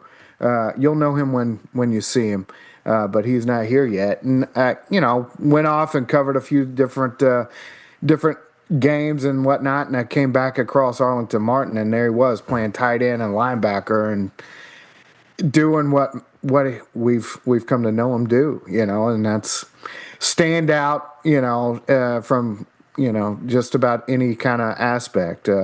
He was catching touchdown passes. He was running routes, just looking like a great athlete out there in a 7-on-7 setting. And of course, the rest is history.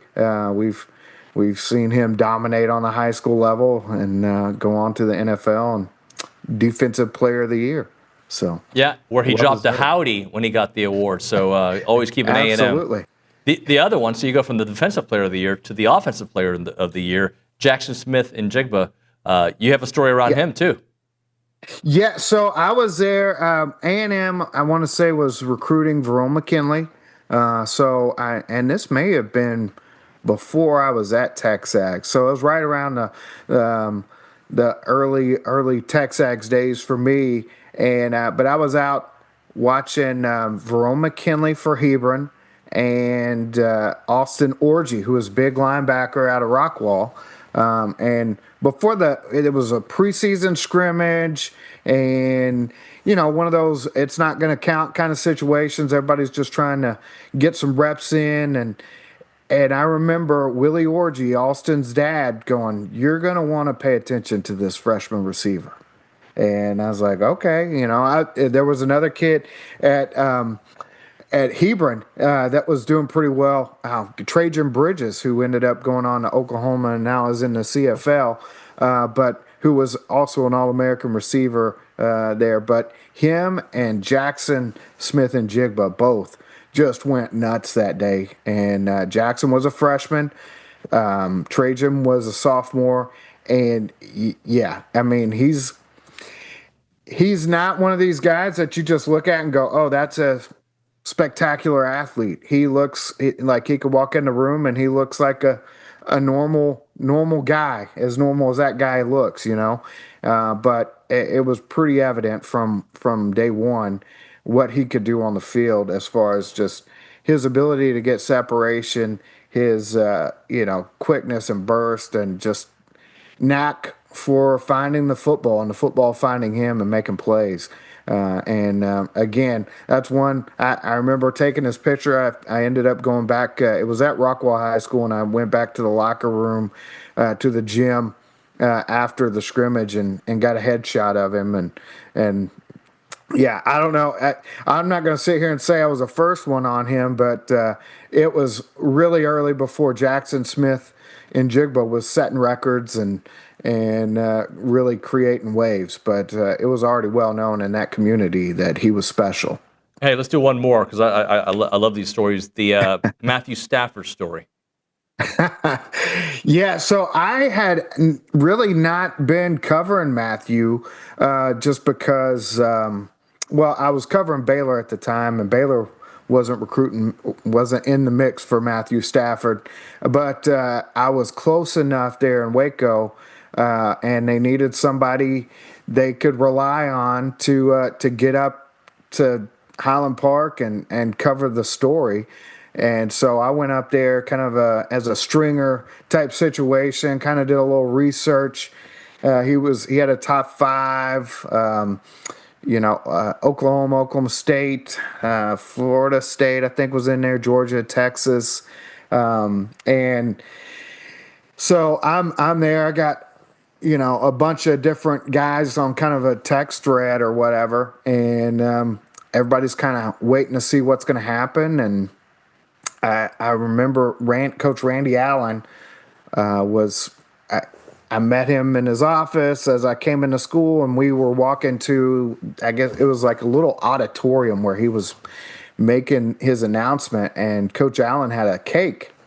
And he's walking in front of me. I can't see the cake, but we're passing all these different students that are walking through the hallway, and this girl looks down at the cake and goes, "Georgia," and kind of gives like a thumbs up or whatever. And I was kind of like, okay, well, not necessarily something I can report, but it was kind of like, hey, guys, this one may be looking like Georgia. And, of course, he went on to make his decision. I think it was pretty I think for the most part, there were a lot of people that had a feeling it was Georgia going into that day. But yeah, that was for me. I didn't really have the knowledge there going into it. That was my first real clue what was really going to happen. So it was kind of a funny deal. But Coach Allen just kind of paid no attention, didn't flinch, just kind of walked and had the cake, and we got to see the announcement, and now Matthew Stafford is winning Super Bowls and winning MVPs. Jason, let's some of the notes you sent me. Coaching carousels continuing to impact recruiting. So is that more of coordinators and assistant coaches taking new roles? Yeah. So. And one real quick thing, I at Super Bowl, not exactly the best on-field experience there. Too many field goals for my taste, but I loved all the Texas high school football involved with between Jackson Smith and Jigba, Byron Murphy, Tyreek Woolen, Christian Gonzalez made several big plays for the Patriots. Milton Williams, a kid out of Crowley who was lowly recruited, South Grand Prairie's Craig Woodson was the leading tackler for the Patriots. A lot of Texas high school football DFW area impact in the game, and that was my highlight there. But how on many the coaching carousel? How many? I'll be honest, I don't know. There were some backups. I think Elijah Arroyo. There was Jalen Milroe was a backup quarterback in the game, and there were some others in there. But that was Caleb Chasen out of Galena Park North Shore. There were I think I've got 7 just off the bat there that ended up having a pretty significant impact in that ball game. In one way or another, all but Chasen in that group are from the DFW area, and not all of them were highly recruited. Tyreek Woolen, and I'd say Milton Williams and Craig Woodson. I mean, they were a group of 5 type guys, but they weren't exactly getting a ton of the P4 interest. Of course, you had Chasen, who was an All-American and went off to LSU. Byron Murphy was pretty highly recruited. Christian Gonzalez was a Texas top 50 kind of guy before he went off to Colorado and on to Oregon. But you see it in all facets, and you see guys emerge and take those steps at different times in their careers, and really a lot of perseverance, especially from those guys who weren't exactly given all the options come through, and you got to love the storylines you see there, all the way from the Jackson Smith and Jigbas all the way down to a guy like a Milton Williams. So, as for the recruiting standpoint with coaches, yes. Sorry. So, like the 27s, obviously. No, it's fine. No, I think there was really good information. The 27s and beyond. So you're saying that these coaching changes are having an impact on the way these kids are looking at programs. Well, yeah, I mean, it's like we see anytime. Like I think Texas Tech's having a little D-line coaching shuffle. Jalen Brewster is now, 5-star Jalen Brewster. Everybody wants a piece of him, and he's been a guy that A&M's been on consistently from the very beginning before he committed to Texas Tech, and since.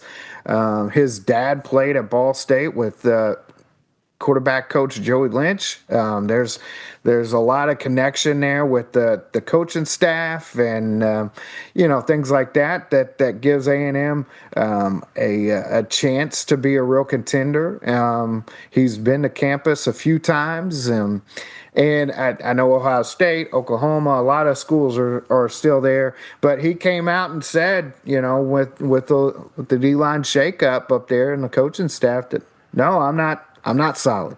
Now,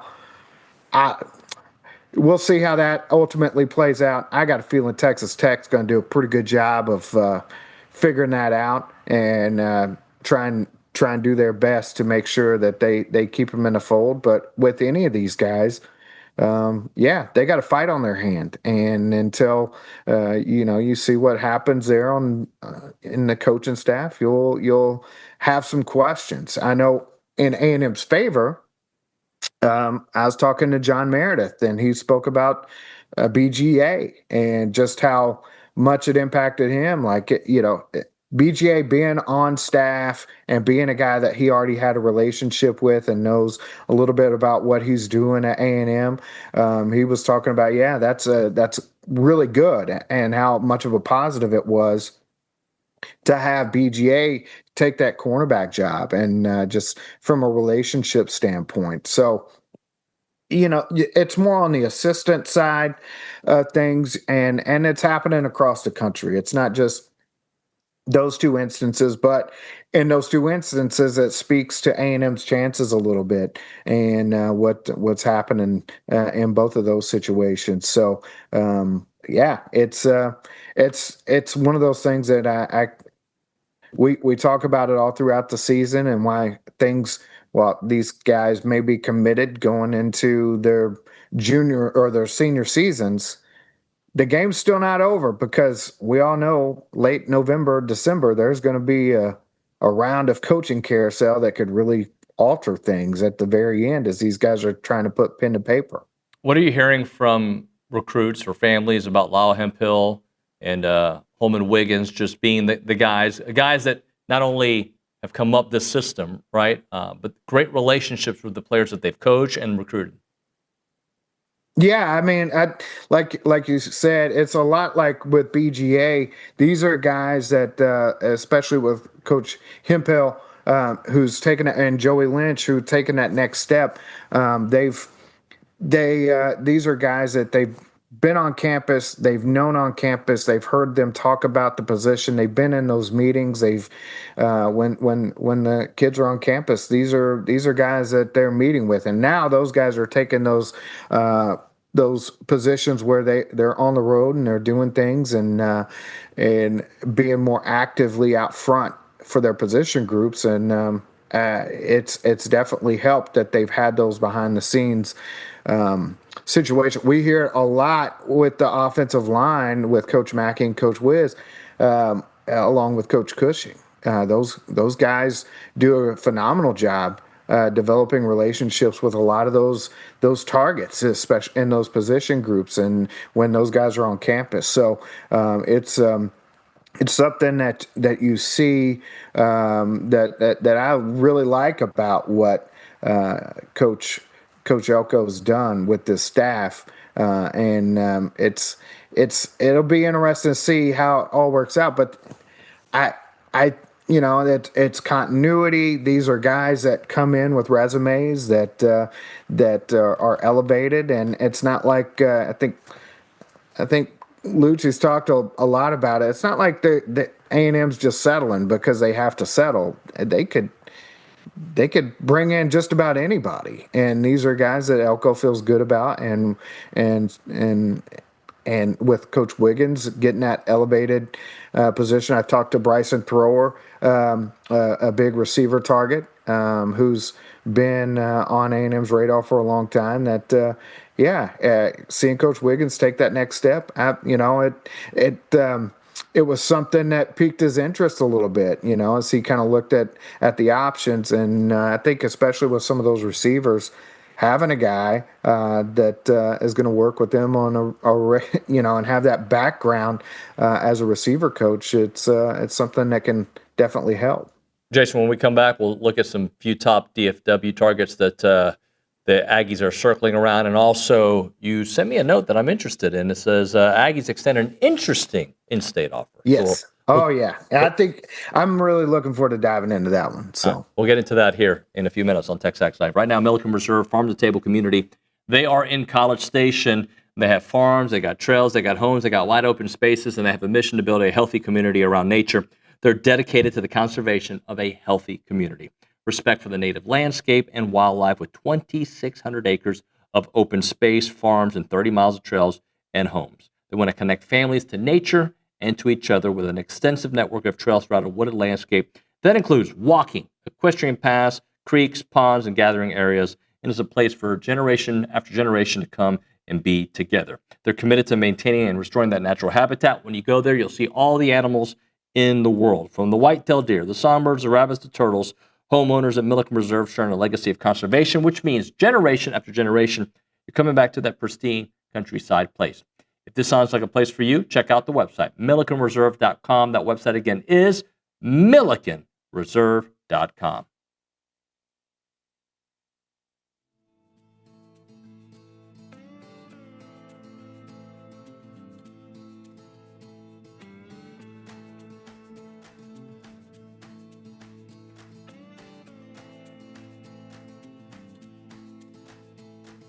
Everyone, David Nuño here for Allen Honda. Had a great conversation with them earlier today. John Allen's the owner. He's been here forever. And also their GM, Rusty Skinner, great guy. Wonderful conversation. They're super local. They're a family-owned dealership, not some massive auto group. And they treat their customers like family because they basically are family. They're Aggie alums. They love Aggie sports, and they've been serving the Brazos Valley with integrity, with passion, and commitment to excellence for over 50 years, which is very rare, by the way, for the independents because people trust them. And that's why they've been doing it for such a long time. Whether you're looking to buy, lease, or service your vehicle, you can count on them for transparent, no pressure experience that puts your needs first. And I can attest to it. Had a great conversation about my own situation with them. Their knowledgeable sales team will help you find the perfect Honda to fit your lifestyle, from fuel-efficient sedans to versatile SUVs. Leasing options are flexible and affordable, making it easy to drive the latest models with confidence. And when it comes to service, their certified technicians only use genuine Honda parts to keep your vehicle running at its best, whether it's routine maintenance for major repairs or whatever it may be. And we know that trust isn't given, it is earned, and that's why generations of local drivers right here in the Brazos Valley and Bryan College Station keep coming back to Allen Honda. As part of the community with Aggie spirit in their hearts, they are here to make everyone's visit wonderful. So visit their showroom or their service lane and find friendly, efficient, and memorable situations when you go to Allen Honda. Come see why so many College Station and Bryan drivers choose Allen Honda for their automotive needs, and remember, gig 'em.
More recruiting country here on TexAgs Live, brought to you by American Momentum Bank. Jason Howell and the Buppies Catering and Bartending Hotline. All right, so DFW, the Metroplex, full of talent.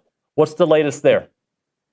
Yeah, we touched on a couple of updates that we had here in the last week or so, but John Meredith obviously spoke pretty highly of BGA hire, and Texas A&M and Alabama are a couple schools really buzzing coming out of January. He had a big visit to Alabama there, and former A&M coach Mo Lindquist doing a bang up job there for the Crimson Tide, but he's also mentioning Texas, Ohio State, Miami coming on pretty strong and very very much in the mix, and he's looking at a spring decision right now.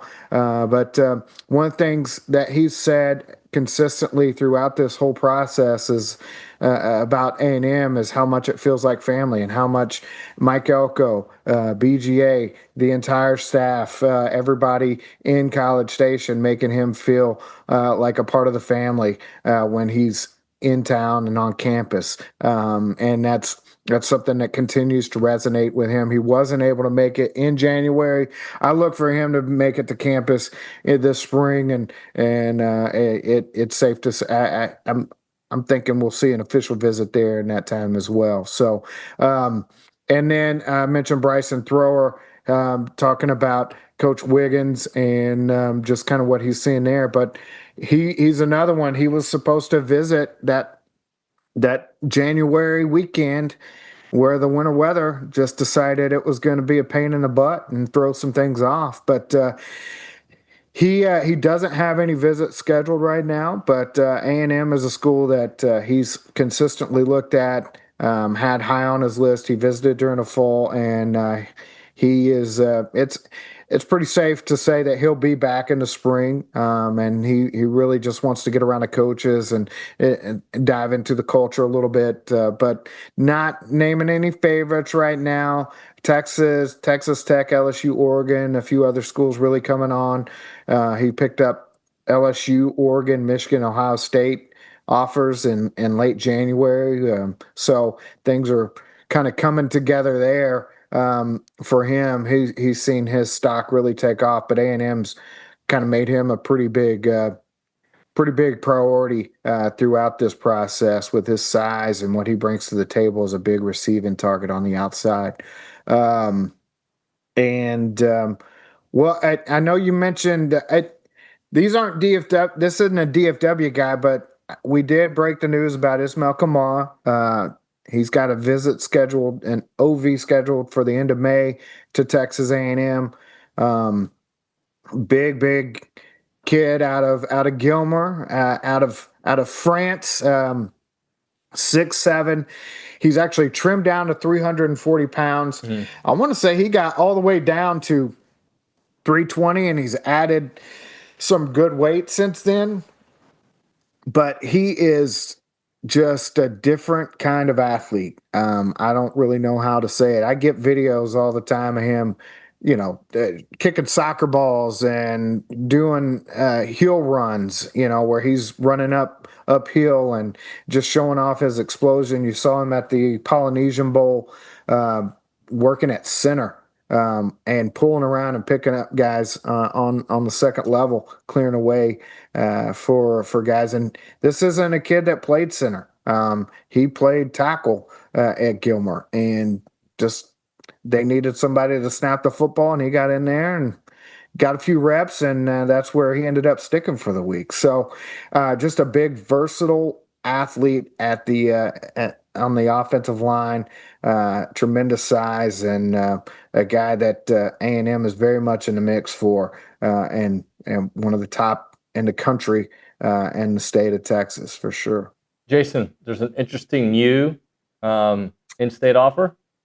Yes. So Super Bowl Sunday, shortly after kickoff, I want to say, Ty Snell out of Allen tweets out that A&M's extended a scholarship offer. And he is a kid that arrived in Texas last year, moved in from Nashville, Tennessee, was at Lipscomb Academy there, that plays the same league as Montgomery Bell, where Marcel Reed hails from, and they share a lot of similarities in terms of, like, I know Ty, when he tweeted out the offer as a big picture of Marcel there with it, and they have very similar skill sets. They work with a lot of the same people. Thomas Morris at QB Country and Riley Howard at Elite 3, both do a tremendous job with both Marcel and with Ty, and he's one of these emerging stars in the state of Texas. This year he was more of a backup there at Allen, but look for for him to really take on a different role this next fall. But through, I want to say around 1,100 yards, 10 touchdowns, and saw action in about 11 games for Allen. Arrived in Texas with several offers already, and he visited for the A&M Auburn game this fall, and he's excited to get to know Coach Lynch and continue that relationship. A&M, I know it's early, but A&M is a school that's very high on his list as he kind of navigates the journey, and he's got several that are up there pretty high right now. It's very interesting, just the connections, the Nashville, the trainers, and the skill set overall. Definitely intriguing when it comes to Ty Snell. Before we let you go, offensive breakdown, how they've done so far with the 27th. Yeah, I'll try and be real brief here.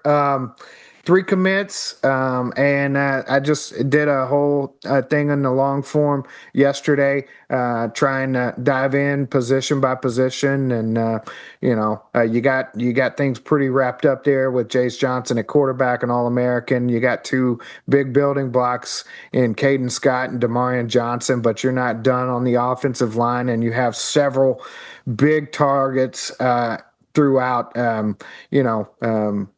talk a little bit about the numbers that we're kind of projecting at each position, and some of the big targets, receiver, Jaden Upshaw, Trey Moore, Bryson Thrower, some of the out-of-state guys that are on the national scene, tight end, Ahmad Hudson, Sam Faneuil, and of course, that offensive line group. If you haven't dug into it, if you haven't checked it out, you're going to want to dive in, because there are some amazing talents on the offensive line that A&M's not going to have room for all of them. And, as the dominoes start to fall, they're not going to get all of them, but they're right there in the mix and for some big, big time talents.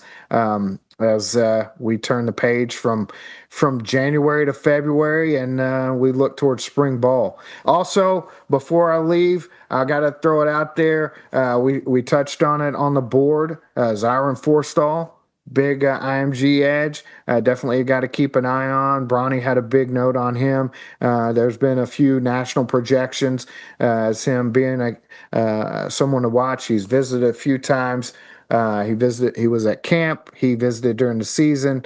A lot of strong connections there here at A&M. LSU is definitely going to be a factor in that decision as well, as he's from New Orleans, Jesuit. But a big time talent that A&M's right in the mix for. And check out the note that Bronny had. I guess it was on.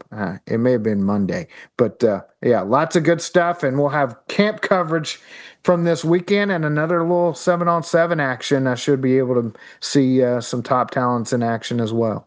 Jason, great stuff, buddy. Thanks so much. Hey, always appreciate you. That's Jason Howell on the Buc-ee's Catering and Bartending Hotline. We'll hit a break. We'll come back. Kendall Rogers, D1Baseball. Right now, we're talking about Daily Company. They're a family-owned, licensed, insured business that offers HVAC, electrical, plumbing, and generator services available to you 24/7. So whether you need repairs, maintenance, or installation, they've got you covered. They have handle everything from HVAC issues to thermostat repairs to refrigerant leaks to furnace failures to seasonal tune-ups, and they want to keep your system running efficiently. And their plumbing team fixes leaks, their drains, clogs, and install water heaters. Plus, they offer maintenance to keep those pipes in the top shape. That is the place to go. And when it comes to generators, they're going to offer to repair it, to maintenance it, and to install it. They serve all of Bryan College Station, Houston, and Austin with upfront prices and no surprises. Contact the Daily Company right now at 979-260-2020.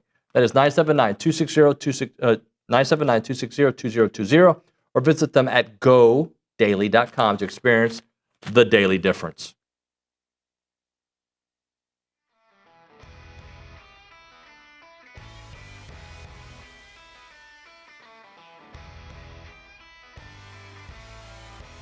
Hey friends, David Nuño here for Prize Picks. They're back on TexAgs, prizepicks.com/TexAgs. Use the code TexAgs to get $50 once you play in $5 lineups. And Prize Picks is the best place to win cash while watching sports. Football season's here, basketball coming up, baseball, you name it. You go to prizepicks.com/TexAgs and start having some fun watching sports, making some money on there. And you can play Prize Picks in over 40 states, including California and Texas. Remember, they'll give you $50 in lineups once you play $5 lineups on Prize Picks. And they have the new thing. It's called It's Good to Be Right campaign. And they're kicking off the upcoming NFL season with their bold new campaign, It's Good to Be Right. The seasonal long push celebrates the thrills of getting it right, from the perfect prediction to winning your Prize Picks lineups. Prize Picks, it's good to be right.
Hi, the women and children. Kendall Rogers is back. It's been almost a year. Well, half a year, whatever it's been. Let's go to the Buppy's Catering and Bartending Hotline. Kendall, D1Baseball. What up, man? Not much, dude. How are you? I'm good. It's been a minute. You ready for opening weekend? I am. It's always interesting just to kind of see how teams stack up on opening weekend. And, there's not a team in college baseball that might be a little bit more motivated than A&M this year. I mean, this is a team that, for my money, has one of the most talented offensive lineups in the country, and yet we and everyone else have them around, 10th, 11th, 12th, 13th in the SEC. So you got to be pretty motivated if you're Mike Early and company. All right, so let's say that offense is one of the top in the country. What do you need to see from the pitching staff to kind of elevate A&M to, again, being one of those top 4 or 5 teams in the SEC?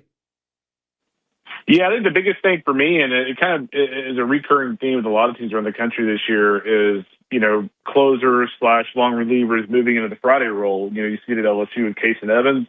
You're going to see it with A&M, either Friday or Saturday at Weston Moss. And I think for me, I'm not saying the whole season depends on Weston Moss, but they really need him to, especially with the injury to Cade McCoy, they really need him to be a very good weekend starter. And so I just think when you look at the return of Sadeo, Moss is a big X factor for me. I was really excited about Aiden Sims in the fall. You're talking about a guy with, greater than 3,000, RPM spin rate on his breaking ball up to 93, 94. I really like him. But again, I think with the injury to McCoy, I think the flexibility to have another injury or two for A&M is very small. So I would say as offensive as this team is, they really cannot afford to have any more injuries. And, again, I got to mention, the return of Josh Stewart. I mean, this is a guy that, a couple of years ago on that 2024 team was a key cog there in the middle relief spot, nasty slider, good fastball.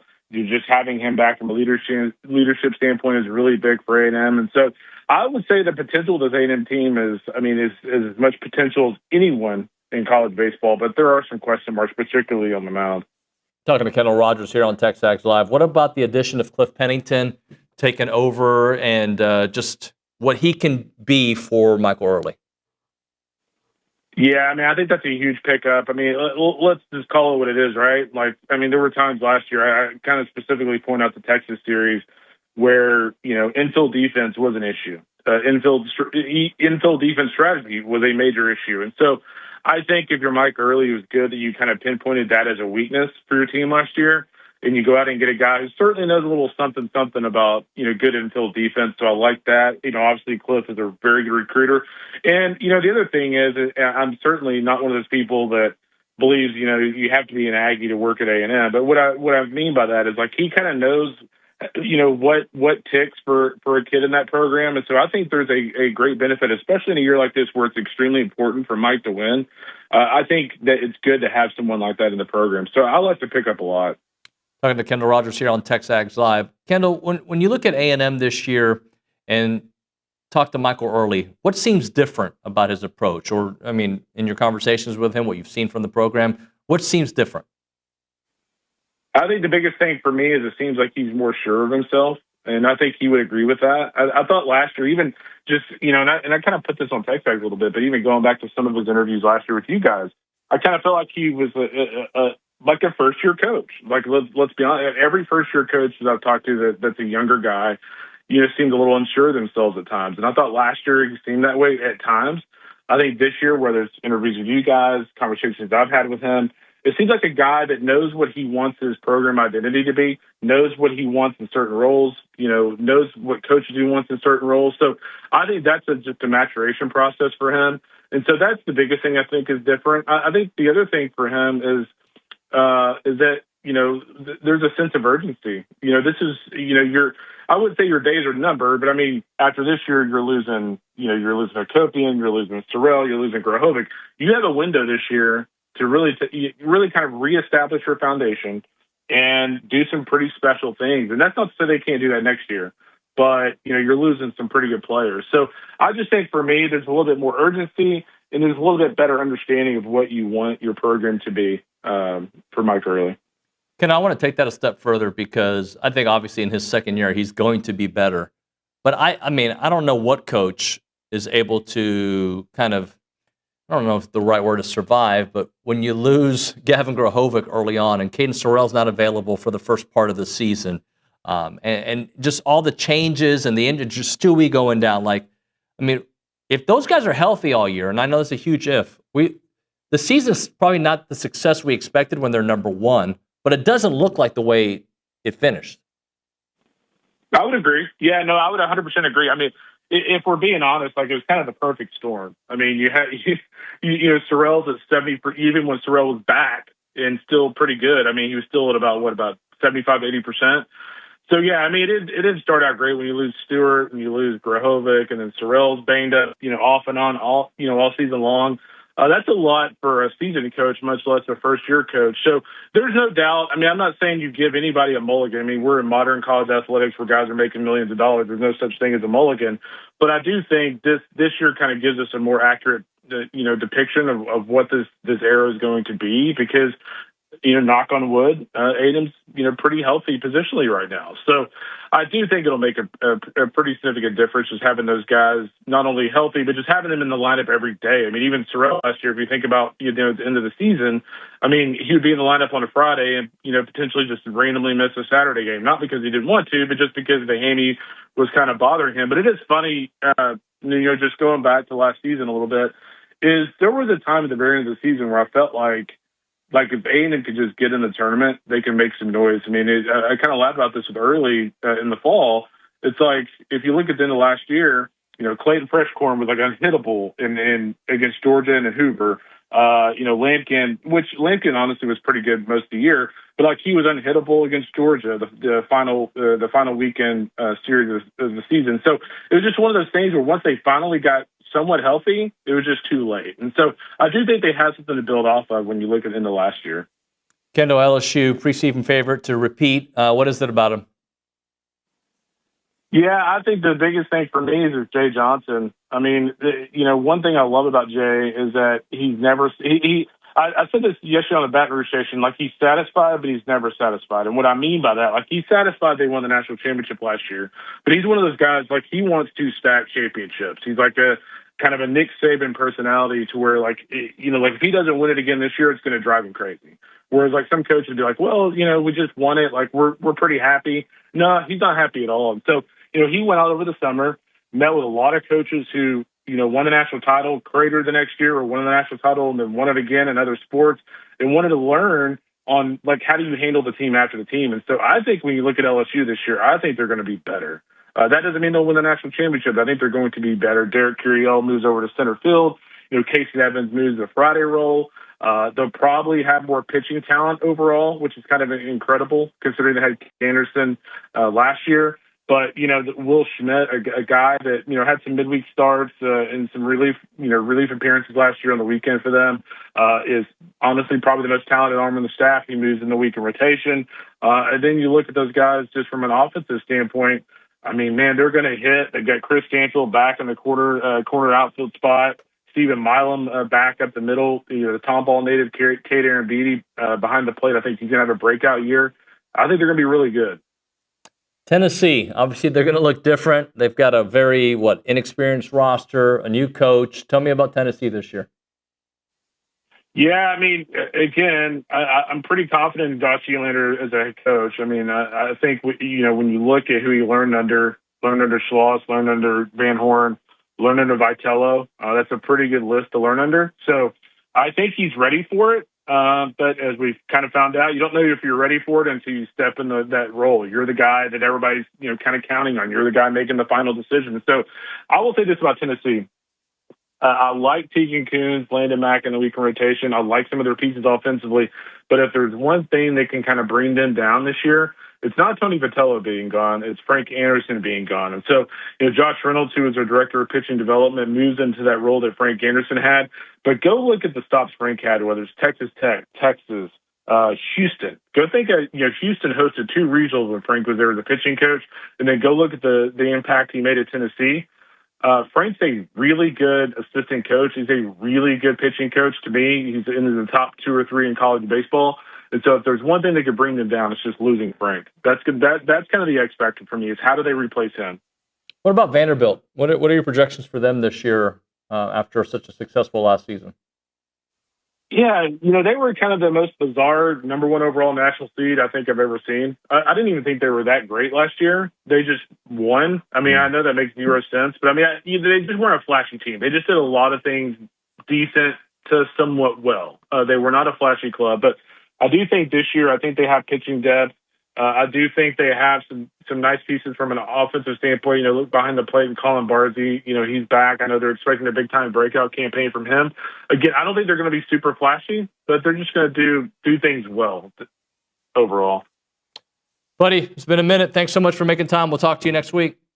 Got it, brother. We'll see you soon. See you, man. Thank you. Kendall Rogers, D1Baseball here on TexAgs Live. We'll hit a break. We'll come back with On TexAgs Today. Right now, a moment for Caldwell Country Chevrolet, Highway 21 in Caldwell, online at caldwellcountrychevrolet.com. It's time to make room for next year's models, and that means unbeatable deals always at Caldwell Country Chevrolet. They're always slashing prices on their lot because they have great prices. Whether you're looking for a Silverado or an Equinox, whatever it may be. They're going to take great care of you. They're locally owned, and they're a dealership run by Aggie alumni, and they understand value, which is why every purchase comes with that free oil change for life. Not for a year, not for 5 years, but as long as you own that vehicle from Caldwell Country Chevrolet, plus no dealer add-ons, you'll save thousands compared to those big city dealers. Remember, it's about a 15-minute drive, the edge of Bryan to the beginnings of Caldwell. A short conversation away, but you'll see the difference when you step on the lot and do business with the great people at Caldwell Country Chevrolet. Highway 21 in Caldwell. Online, caldwellcountrychevrolet.com.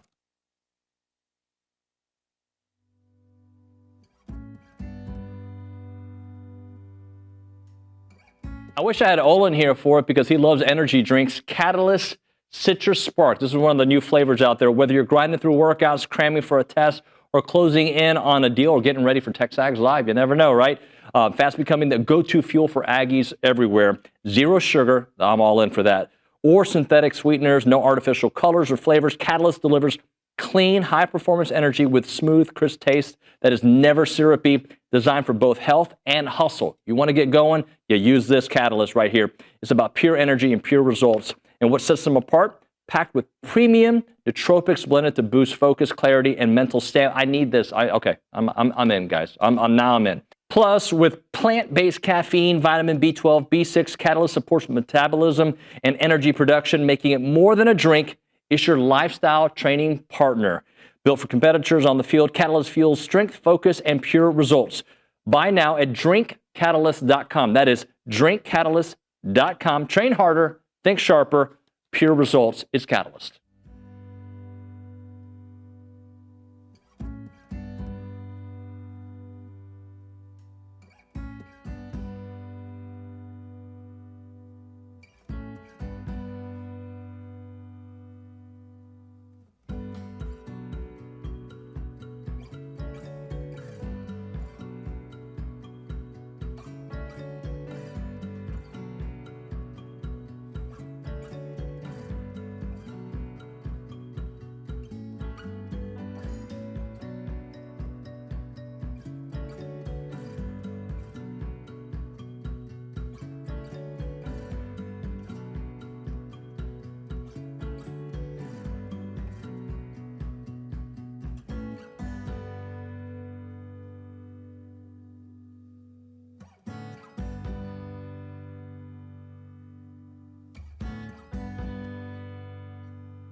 And we are back here on TexAgs Live.